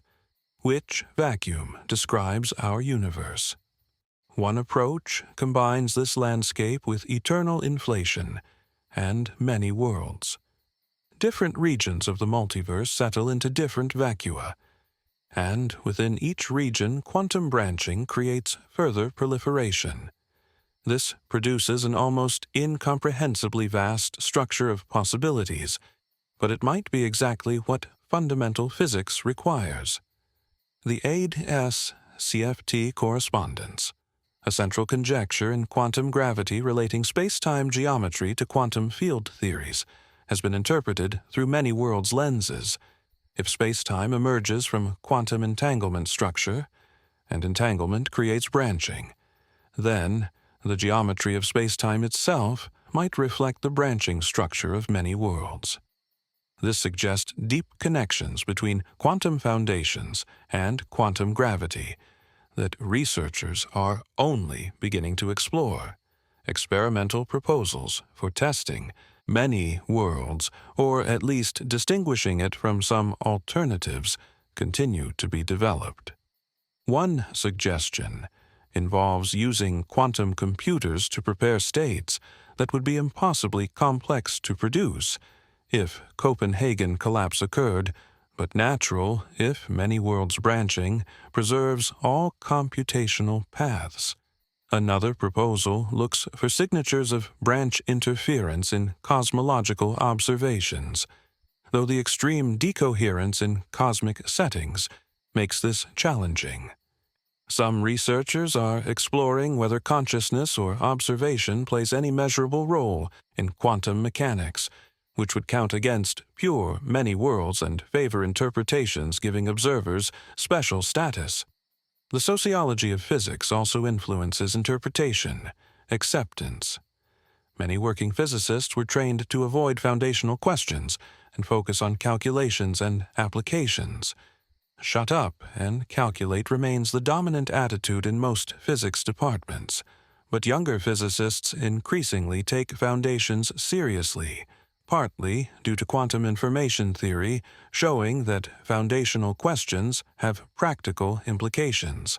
The generation that learned quantum mechanics through quantum computing and quantum information naturally thinks in terms of superposition and entanglement as real phenomena, making many worlds more intuitively plausible. Popular culture has played a surprising role in making many worlds familiar, if not respectable. Science fiction has explored parallel universes for decades. Television shows and movies routinely invoke multiple timelines and alternate realities.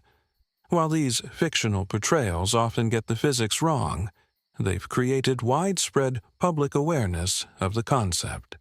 When physicists explain many worlds, they're not introducing a completely foreign idea. The basic notion of parallel realities has cultural resonance, even if the quantum mechanical details don't. This cultural familiarity cuts both ways. Some physicists resist many worlds precisely because it sounds like science fiction rather than serious science. The burden of proof feels higher for interpretations that seem to belong in novels rather than physics journals. Many worlds advocates must work harder to establish credibility and demonstrate they're not just appropriating fictional ideas but following rigorous mathematical reasoning about quantum mechanics. The interpretation's history of initial dismissal, followed by gradual acceptance, parallels other revolutionary physics ideas like relativity and quantum mechanics itself, which also initially seemed too bizarre to be true. The question of whether many worlds makes genuinely new predictions remains contentious. In principle, all quantum interpretations that don't modify the Schrödinger equation make identical predictions for measurement probabilities. They're empirically equivalent for standard quantum mechanics.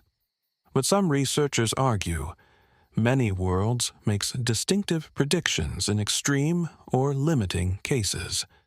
For instance, quantum suicide experiments would yield different subjective outcomes in many worlds versus collapse theories, though such experiments are neither ethical nor practical. More seriously, in quantum gravity regimes or cosmological contexts, different interpretations might make different predictions about what kinds of states and dynamics are possible. The empirical success of quantum mechanics itself provides the strongest support for many worlds. Quantum theory has been tested more precisely than any other physical theory. Its predictions have been confirmed across energy scales from fractions of electron volts to tera-electron volts, distance scales from Planck length to cosmic scales, and time scales from attoseconds to the age of the universe. No experiment has contradicted quantum mechanical predictions within their domain of validity. If many worlds is simply quantum mechanics without additions or modifications, this empirical success is evidence for many worlds. Still here, friend? If your eyes are getting heavy, it's okay to let them close. Your mind remembers the way. But if you're still awake, there's another video waiting for you. I'll be here if you'd like a little more company. Either way, thank you for spending your night here. May your dreams be calm, your breath gentle, and your thoughts float softly like stardust. Sleep well among the stars.